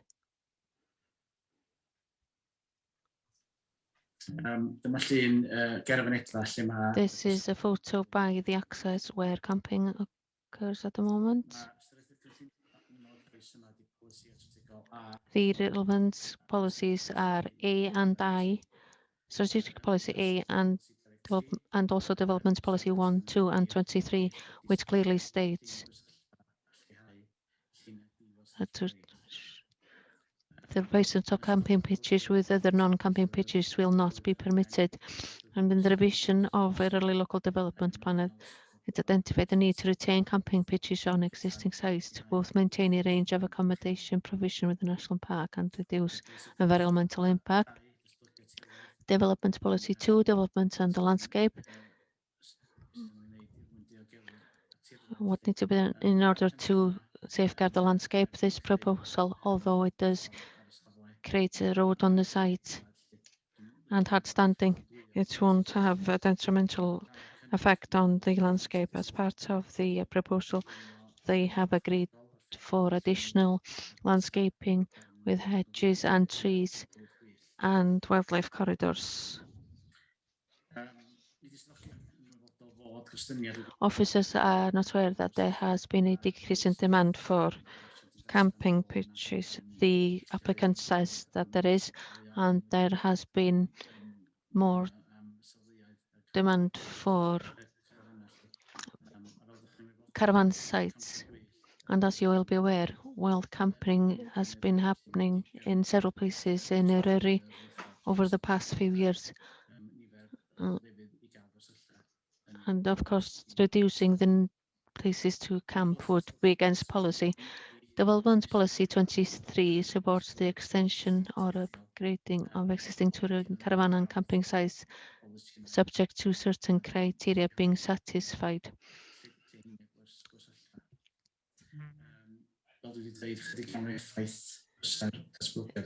The development would have very little effect on the landscape, like I said, and the policy is clear cynnal ystod darpariaeth ddyletsau yn y parc yn gweithol. Felly ar ôl asesu'r cais... After assessing the application, it's clear that the development as presented is against Development Policy 23, and because of this, the recommendation is therefore to refuse the application. Thank you, Aled. Do we have a speaker? Mr. Richard John, the agent on behalf of the candidate. Agent of the applicant. Can I please allow him in?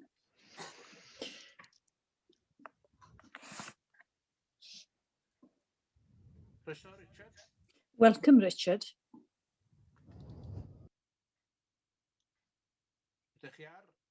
You are on mute, Richard.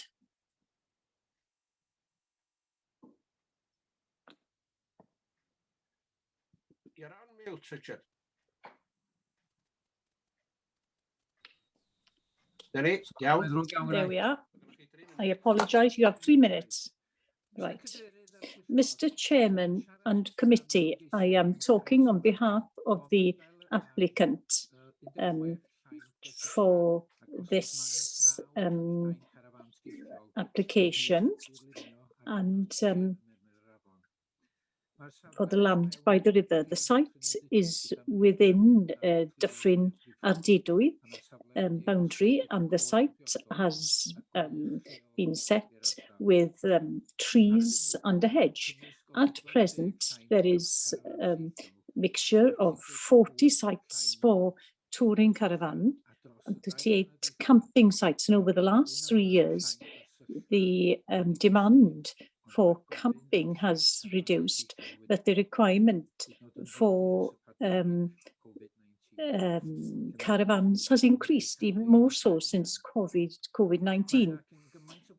There is so much potential during the next few months. People will want to come to this area on holiday, and I've had a lot of inquiries about this for tourer caravans. If this was allowed today, there would still be 22 places for camping. The change would benefit the economy of the area, and it would create 2 new jobs on the site to run the business and carry out the work. And we would be buying and using local resources to do so. No objection had been received from neighbours to this, and as well, the Dyffryn Community Council and Talbot supported the application as the members were of the opinion that this would benefit the local economy. Also, it would be less detrimental to the land than having tents there. There was no objection from Natural Resources Wales after withdrawing 2 camping sites which were going to camping pitches. Also, there was no objection from Highways and no objection from Gwynedd County Council, from the Ecological Department, as well as far as Policy 23 is concerned. I don't think I'm going against it, because we want to keep the majority of the camping pitches and to make it more feasible as a business to bring more money into the local economy. The applicant is trying to improve the standard of the development in every way, and we feel that the change would be beneficial to the area. Thank you for listening to me. Thank you. Right, does anybody want to suggest anything? Rywun? Anyone? Llaw felyn os eisiau siarad. Yellow hand if you wish to speak. Alwyn. Alwyn. Alwyn. You're on mute. Thank you, Chairman. One question. I don't know if it's relevant to ask even. How many other camping sites are there in the area? Is this the only one? Or are there many of them? And around how many camping pitches are there in Dyffryn yr Didw area? I don't know. Mr. Chairman, I don't know the exact figure, but you're aware that many of the many caravan sites and camping sites along the coast. There is another site in Dyffryn and Talabont which offers camping pitches. Edgar, you're on mute.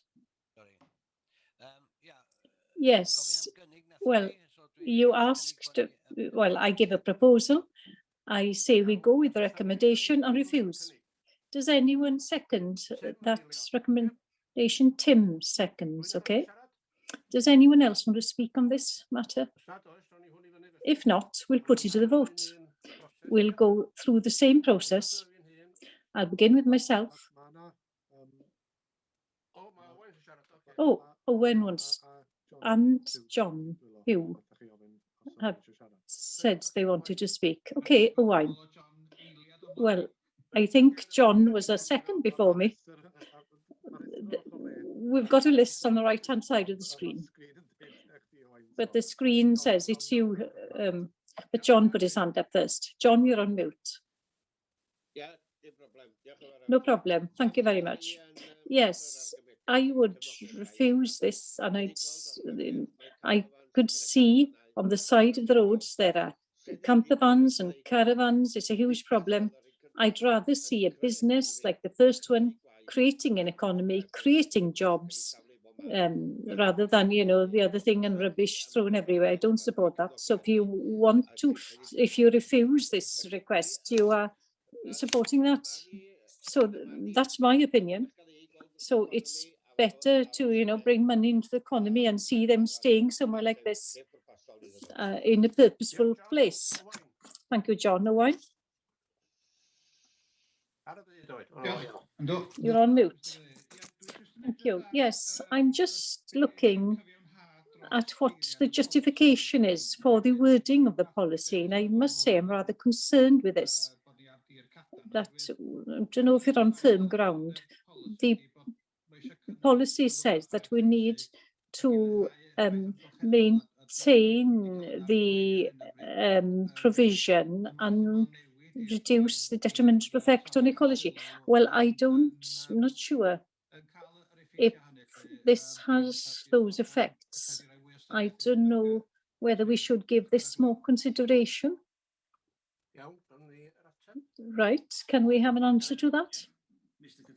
Mr. Chairman, the policy has been adopted, and in paragraph 642, the scheme says that it doesn't do away with permanent sites, that it will that's the wording of the policy. So I just want to tell you that. Thank you. Elbert, and then Gethin. I agree with John. We need to make room for these mobile caravans and caravanettes which are on the side of the road. There's so many caravan parks, it's always tourists. There's so many seasonal lets now. I saw in that picture, there's a huge caravan then and tarpaulin over it to keep it there for a long period of time. Well, that stops these caravanners and the mobile homes who want to come for a short period of time to other sites. Could we have a bit of guidance of that? What is the idea of these seasonal pitches? You know, they stop people coming for about a fortnight then and having a place to stay. Does that come into the equation at all? Well, as I understand, there is a substantial number who they bring caravans there beginning of March and leave them there till October. That's what you call seasonal pitches, but there are sites as well, which has a percentage of seasonal pitches and another percentage for people who come for a weekend or a week or something. but that has changed in every area because these seasonal pitches are more apparent now and people are coming and staying there for long periods. So that creates more of a problem then to somebody who wanted to just come for a short period of time. Well, it does reduce the number of places available. Yes, it does. For people, well, people staying in car parks, as John was saying, that yes. So that's perfectly true. It does mean fewer pitches then. So we need places for people to pitch their tents as well. It's very difficult matter, isn't it?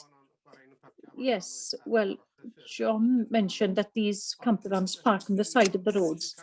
But if you've got there are already room for them. They don't want to pay. That's why they park on the roadside.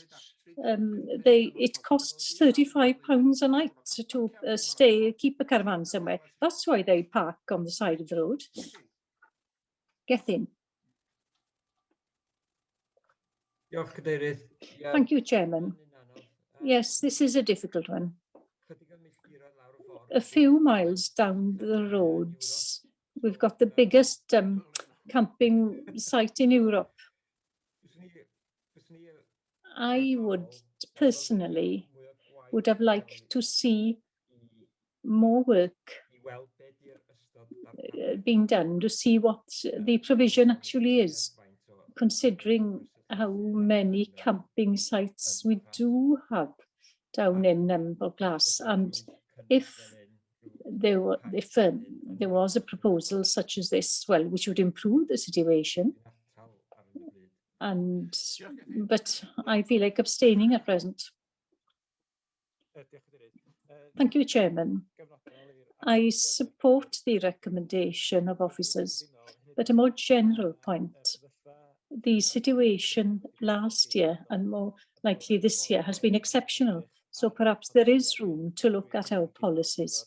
I also agree with the Chairman.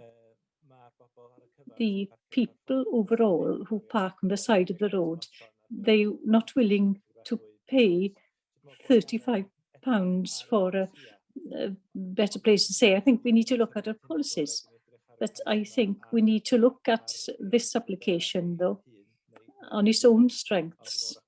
And I think there's room to change things, fine-tune things in the future, to look at the provision we offer and whether somebody can offer something in between, cheaper than the 35 maybe than the Vehicular places, and more acceptable for people who want to park cheaply. Thank you, Wyn. Brian? Thank you, Chair. Very similar to Wyn, really. I think I will refuse the support the officer's recommendation to refuse, but I do think we do need to look at our policies with regard to camper vans and camping in general more closely. I mean, we don't know how, in response to COVID, the market for camping is going to go. There was some suspicions last year it was going to increase. Some of that would be wild camping, but some of it wouldn't.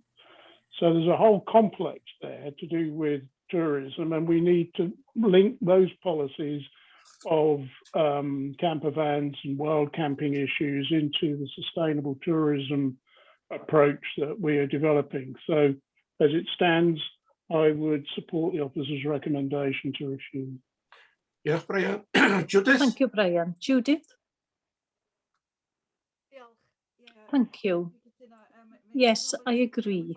I think we need to be aware, well, we don't want to increase sites during the pandemic, and possibly people will go back to going abroad in the future. And in the meantime, there's a danger to increase the number of these sites. And we are part of a current discussion now on tourism, sustainable tourism, and that is an important discussion. Thank you. Thank you, Judith. Anybody else with their hand up? Unless there is somebody, no? So we'll go to the vote. Edgar has proposed that we refuse this. Mr. Chairman, if I can conclude. There has been mention previously in the park with this pandemic, and I don't think that we can change the policy or anything until we've seen how things are when things are back to normal.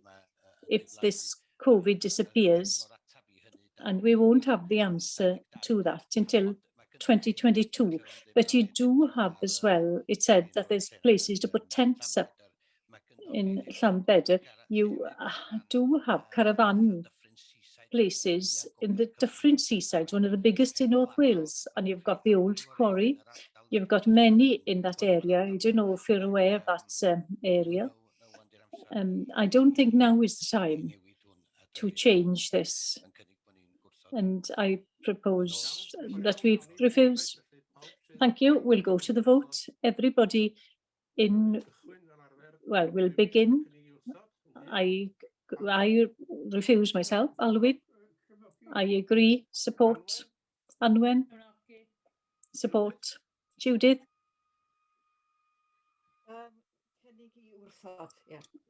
Refuse. Refuse. Elbed? Refuse. John? Accept. Hold on. When you say refuse here, against the recommendation is what I mean. Well, I'm a bit confused whether you are for or against the development. Well, we'll start from the beginning again then. Are you in favour of the proposal or against the proposal? That's how we do it. I'm in favour of the proposal. Alwyn? In favour. Anwen? In favour. Judith? In favour. Edgar? In favour. Elbed? In favour. John? Against. Gethin? Abstain. Wyn? In favour. Ivor's not here. Brian? Brian? Ivor is here. Ivor is here. In favour. Thank you, Ivor. Brian? I'm in favour of the recommendation to refuse. Sarah? In favour. Tim? In favour. Owain? Against. There we are. You're on mute, Iwan.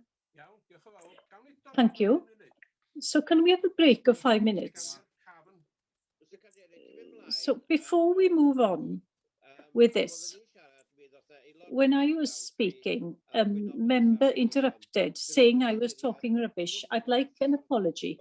I don't think that's the professional way to behave in a meeting. I didn't hear that, John. Well, he did. And it will be on the recording. And it will be public. I'd like an apology, please, for interrupting when I was speaking. Iwan? What are the regular rules here now? I didn't pick up, I'm afraid. I didn't either. But you asked if you can have a break for 5 minutes. I've asked for an apology from the member who said I was talking rubbish. It's on the recorder. It's not a nice thing for a member to say that when another member is speaking. I asked for an apology. I don't know who the member was. Neither do I. Who was the member? You were the member, Edgar, and it will be on the recording.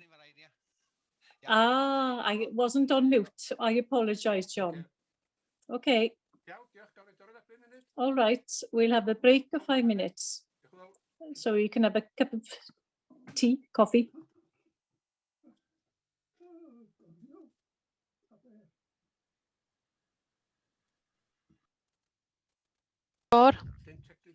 Llyn Tegid dresaf efo Safety Project Bala.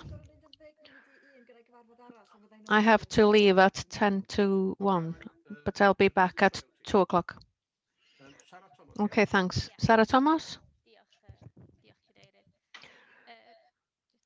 Thanks, Chairman. I'll just share my screen with you.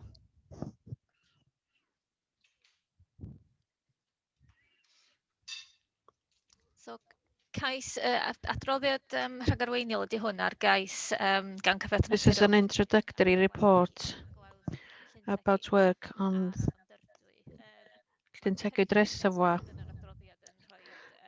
The scheme in the report shows the main elements of the project because of the nature and the scale of the development, as well as the possible effects on the landscape. An early inspection panel would assist the members in their following discussions regarding the application. So the recommendation is to hold the Southern Area Inspection Panel before the application is discussed in full. Hopefully it will be discussed in May's Planning Committee. I propose that we do hold an inspection panel. There are about 100 trees that are proposed to be cut down. Can we have a proposal regarding the recommendation? I wasn't here during the discussion on this site visit. When we went to see a similar application, all of the members of the committee were invited to attend. So if it's appropriate, because of the nature of the application, I think the invitation should be extended to everyone. Jonathan? Yes, it's totally up to the committee.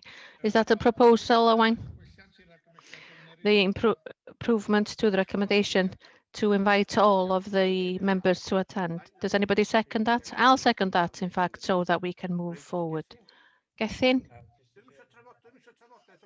We don't want to have a discussion now. We just want to have a site visit. We'll have the discussion next month. Everybody in favour that we hold a site visit? Show of hands, please. You can click the yellow show hands button if you want, or show your hand manually. Okay, site visit, thank you. One small matter.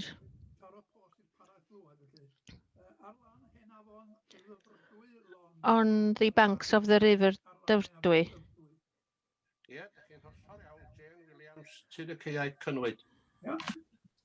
Merch ydw i wedi gyfarfod Alwyn. I've met Jane from Tinakea Dyfrdwy. So that you can buy the book if you're interested in the story. Anyway. Moving on to a delegated report, the reconsultation of the regional technical statement.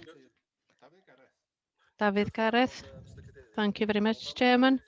As it states in the report, this is to inform the consultation on the second revision of the regional technical statement on the aggregate provision in the local development plan policies. So the recommendation is to approve the recommendations and the provisions for the dependable provision of aggregates. It's part of the national strategy in order to ensure that the local development plan has a sustainable supply of aggregates so that sites are actually allocated for this. On planting policy Wales, it states that it's a requirement to have TANs in relation to this in accordance with the North Wales Working Group RAWP that is being held, so that we have a strategy for sustainable supply of aggregates. The MTAN that was noted in the mineral policy, the statement provides further details which allows for this to be implemented. If I can just give you an update on this. The report refers to version 10 of Planning Policy Wales. Like Jonathan said earlier, we're now on version 11, but we also need to take into consideration the future Wales and the national plan for 2040. There is no difference whatsoever in what's stated in that document and what's stated in Planning Policy Wales. So there's no difference. Now we need to note. This is the second revision of the regional technical statement. It was originally undertaken in 2008. This was commenced in 2018. So it has to be approved by the all appropriate authorities that are a part of ROPE. It will be used in order to prepare for planning policies, planning mineral policies. The original document in 2008 was approved by everybody. This is just an update. And just to give you an update on that, the usual review would be approved and adopted by all of the authorities in Wales before it would be put forward to the Welsh Government. Because of the lockdown period and the elections, Welsh Government have approved and have adopted this document already, and they're still waiting for all of the authorities in Wales to adopt it. So that's the updates for you. So really, all authorities have to meet the allocation elements for the aggregates to ensure that there's a 7-year supply of water and granite and aggregates, hard granite. Things are a bit different for the national park, and really the situation isn't changing at all. Paragraph 49 of the mineral TAN means that banks don't have to be provided in the national parks. And the reason for this is because Eryri shouldn't have to have allocations or have specific designated sites in the development plan for aggregates. And so the ELDP assists in this sense. There's no requirement for the park to contribute to that allocation, like I said. Despite that, the situation in Eryri has been put together with Conwy for reasons of confidentiality. The allocation for Eryri and Conwy is 30 million tonnes for the period of the plan. Because there's 62 million tonnes which already exist in Conwy, there is no need for allocations on either authority. So there is no national need, there is no strategic need either to provide for aggregates in the park. So basically that's what the report states, no change. Conwy, Gwynedd, Anglesey will provide for stones, slates, and also Gwynedd will provide for sand and granite. So there's no requirements for allocations for aggregates on the park. So that's basically it. Thank you very much, Gareth. Tim? Tim? Tim, isio siarad?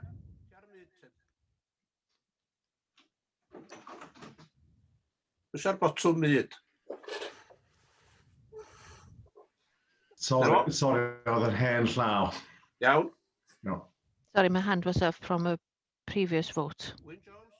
Wyn?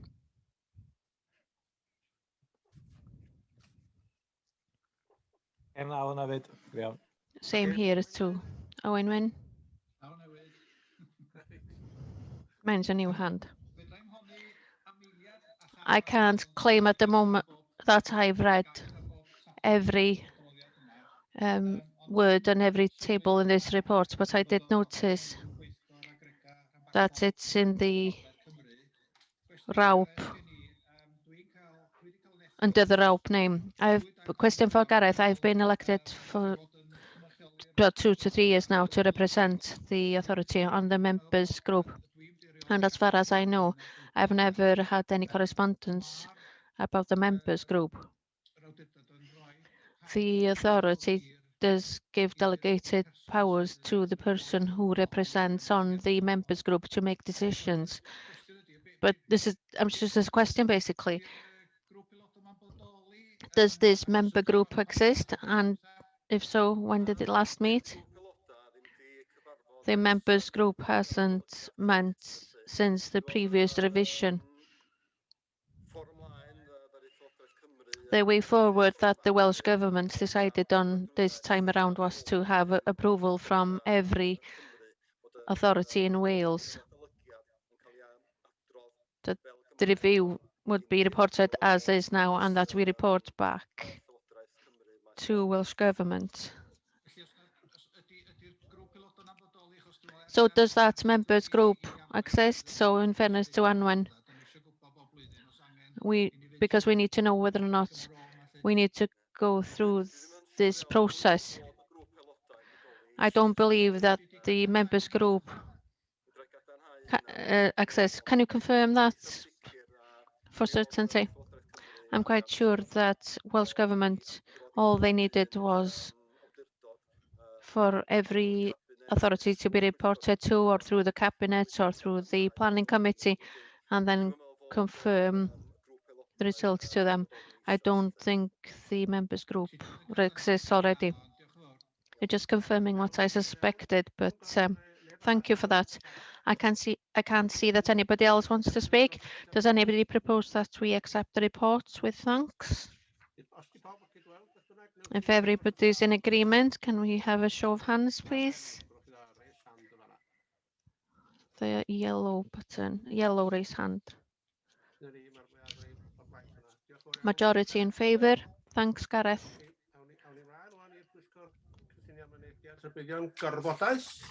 Enforcement notices for information. Page 62.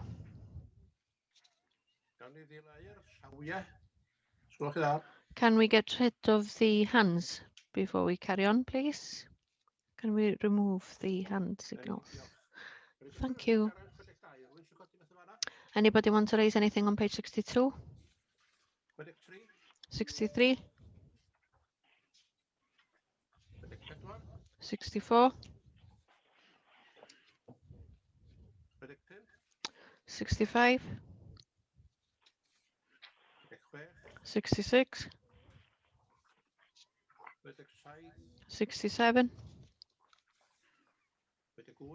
68? Yes, Chair, please.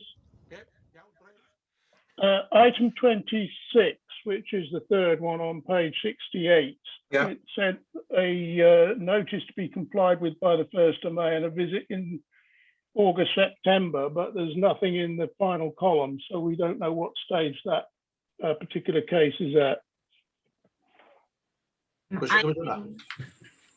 Mr. Chairman, I can provide an update with that. I actually visited fairly recently. It was an actual case, this particular one from another officer who now works with policy. So I had a look at it recently. It does seem that our work's been taking place to comply with the notice. They haven't been completed yet. So, but it does seem to be that it is slowly improving. So we'll obviously keep in touch with the owner to ensure that full compliance is made. Iawn, diolch Jane. Iawn, Brian. Okay, thank you, Jane. Okay. This is page 69. 70. 71. 72. 73. Gethin. You're on mute. Going back to 72. Telebond. This has been there since December 2018, have been awaiting an application ever since then. Number 35. Sighting of static caravan used for residential purposes. Sarah or Jane even actually, sorry. Jane? I can provide, unfortunately, these are two cases. These are both, they're both with myself. Obviously with sort of resources and everything, I have been delayed in actually sort of progressing a couple of those. that certainly the number 35 that we are awaiting, it's not an actual application, it's a certificate of lawful use that we're proposing. And with those types of applications, we do have to wait for relevant evidence and so forth. But in terms of the other one, that I am aware that the caravan is still there. We were on the understanding that it was going to be removed. It hasn't been, so I will get those progressed as soon as possible. I apologise. Iawn, diolch yn fawr, Jane. Okay, thanks, Jane. 73. Gethin. Land at Endgurt. People are concerned that all of the mattresses and carpets are still on site. There's going to be a case in the court. I take it that the site is being monitored for pollution because what's been dumped there is rotting, and local people are saying that there's a lot of steam actually coming off the dumped waste after the periods of rainfall, and we're having warm periods now. Where do we stand there now, Jane? Thank you, Mr. Chairman. In respect to that, I'll obviously pass on those concerns to NRW. I'm also obviously with them constantly in respect to this matter. The fact that obviously that there's a not guilty plea gone forward is certainly that the authority now will progress this as a separate entity as well. Obviously, we're expecting that NRW, they have the main powers in this instance, but obviously with the circumstances as they are, that we found out only recently, that certainly we'll be pursuing it ourselves. Iawn, diolch, Jane. Okay, thanks, Jane. Okay, Gethin? Yes, thank you. It's pretty unusual that the park are taking NRW to court. This is historical, I would imagine. Okay. For accuracy, that's not happening, by the way. We're not taking NRW to court. Dyna mae'r awgrymu fan hyn, de? That's what's being suggested here, isn't it? Mae trial yn para bythefnos wedi drefnu yn Dysogoron Caerdydd. A 2-week trial at Cardiff Crown Court has been scheduled for the beginning of August.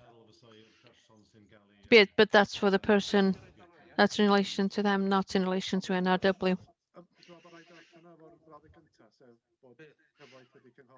You have to read it with the first sentence, which states NRW have advised a hearing has taken place where not guilty plea was given. That is the defendant, not NRW, and that the trial has been arranged at Cardiff Crown Court at the beginning of August 2021. 76, 77, on to 106 agreements for information. Apologies, Chairman. Can I just, sorry, the pages, the numbering didn't seem to work right. Is it all right to provide an update in respect to Nanai? Yes. Yeah. Chairman, thank you. Just provide an update that at the end of last week, the external conditions survey site visit was undertaken. Just point out it was just the external only.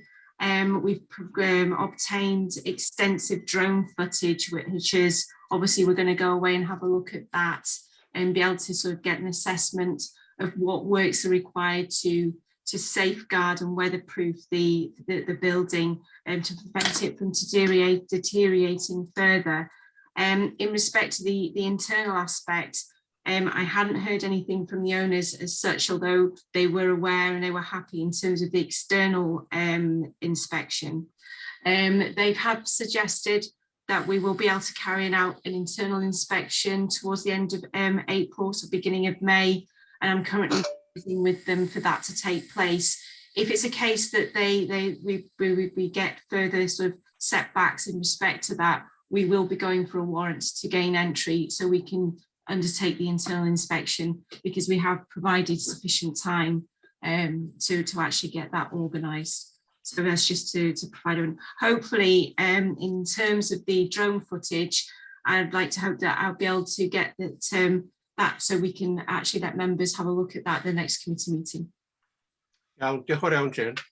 Okay, thank you, Jane, for information. 106 agreements for information once again.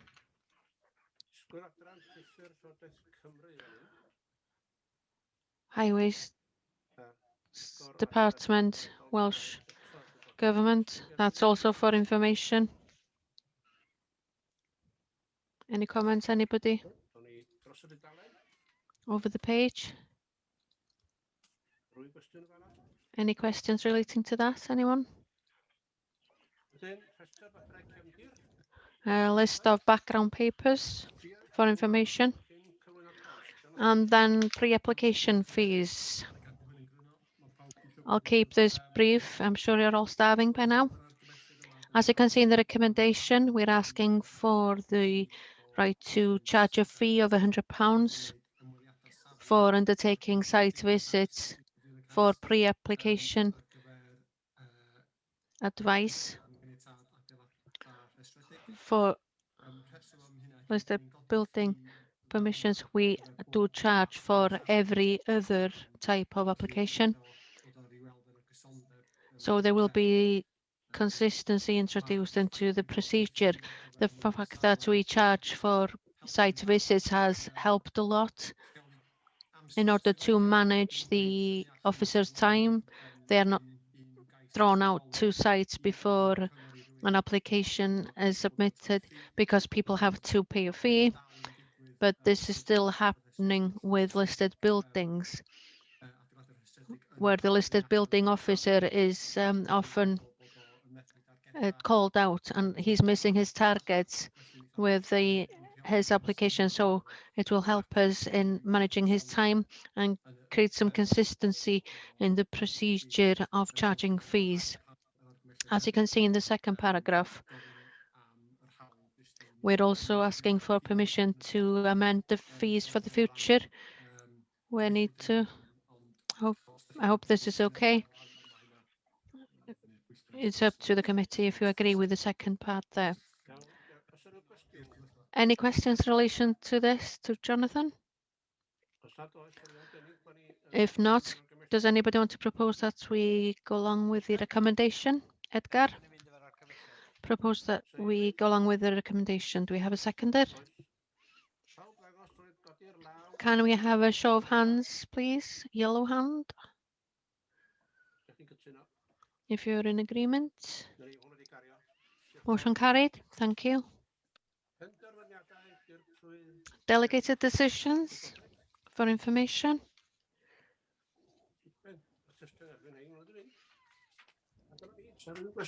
And that's it. Any question? Page 91, the first one.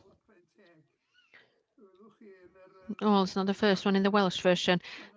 Sorry, English version. Tŷ Mawr Prenteg. It's application refused. That's on page 91. The demolition of gable extension, conversion, change of use, and extension of house building to annex. The application has been refused. But this has surprised the owners of Tŷ Mawr, mainly because of an email that they received during the consultation period with the park, and they've shared that email with me. And what it states plainly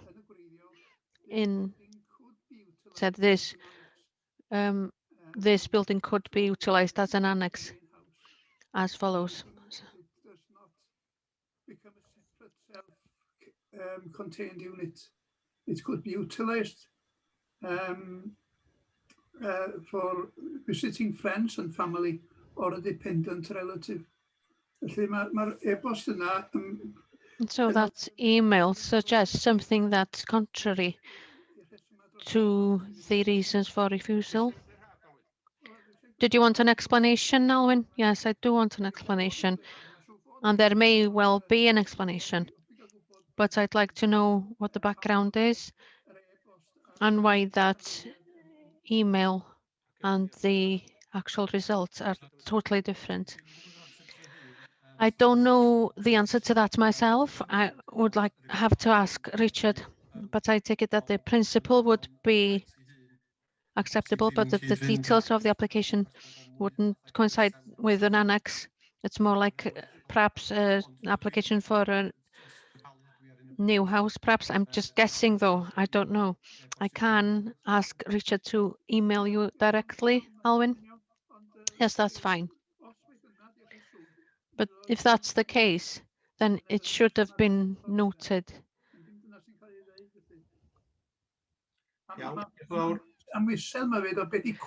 There's ambiguity about what a curtilage is. Like I said, there may be an explanation. They do have the right to submit another application within a specific time, I believe. Yes, they can appeal, or if they want to amend the application, they can do that too. I don't know what the details are. I take it that it doesn't conform with the criteria. But they can appeal. Yeah. Yeah. Okay. Yes, fine. Thank you. Tim? You're on mute, Tim. I had an old hand up.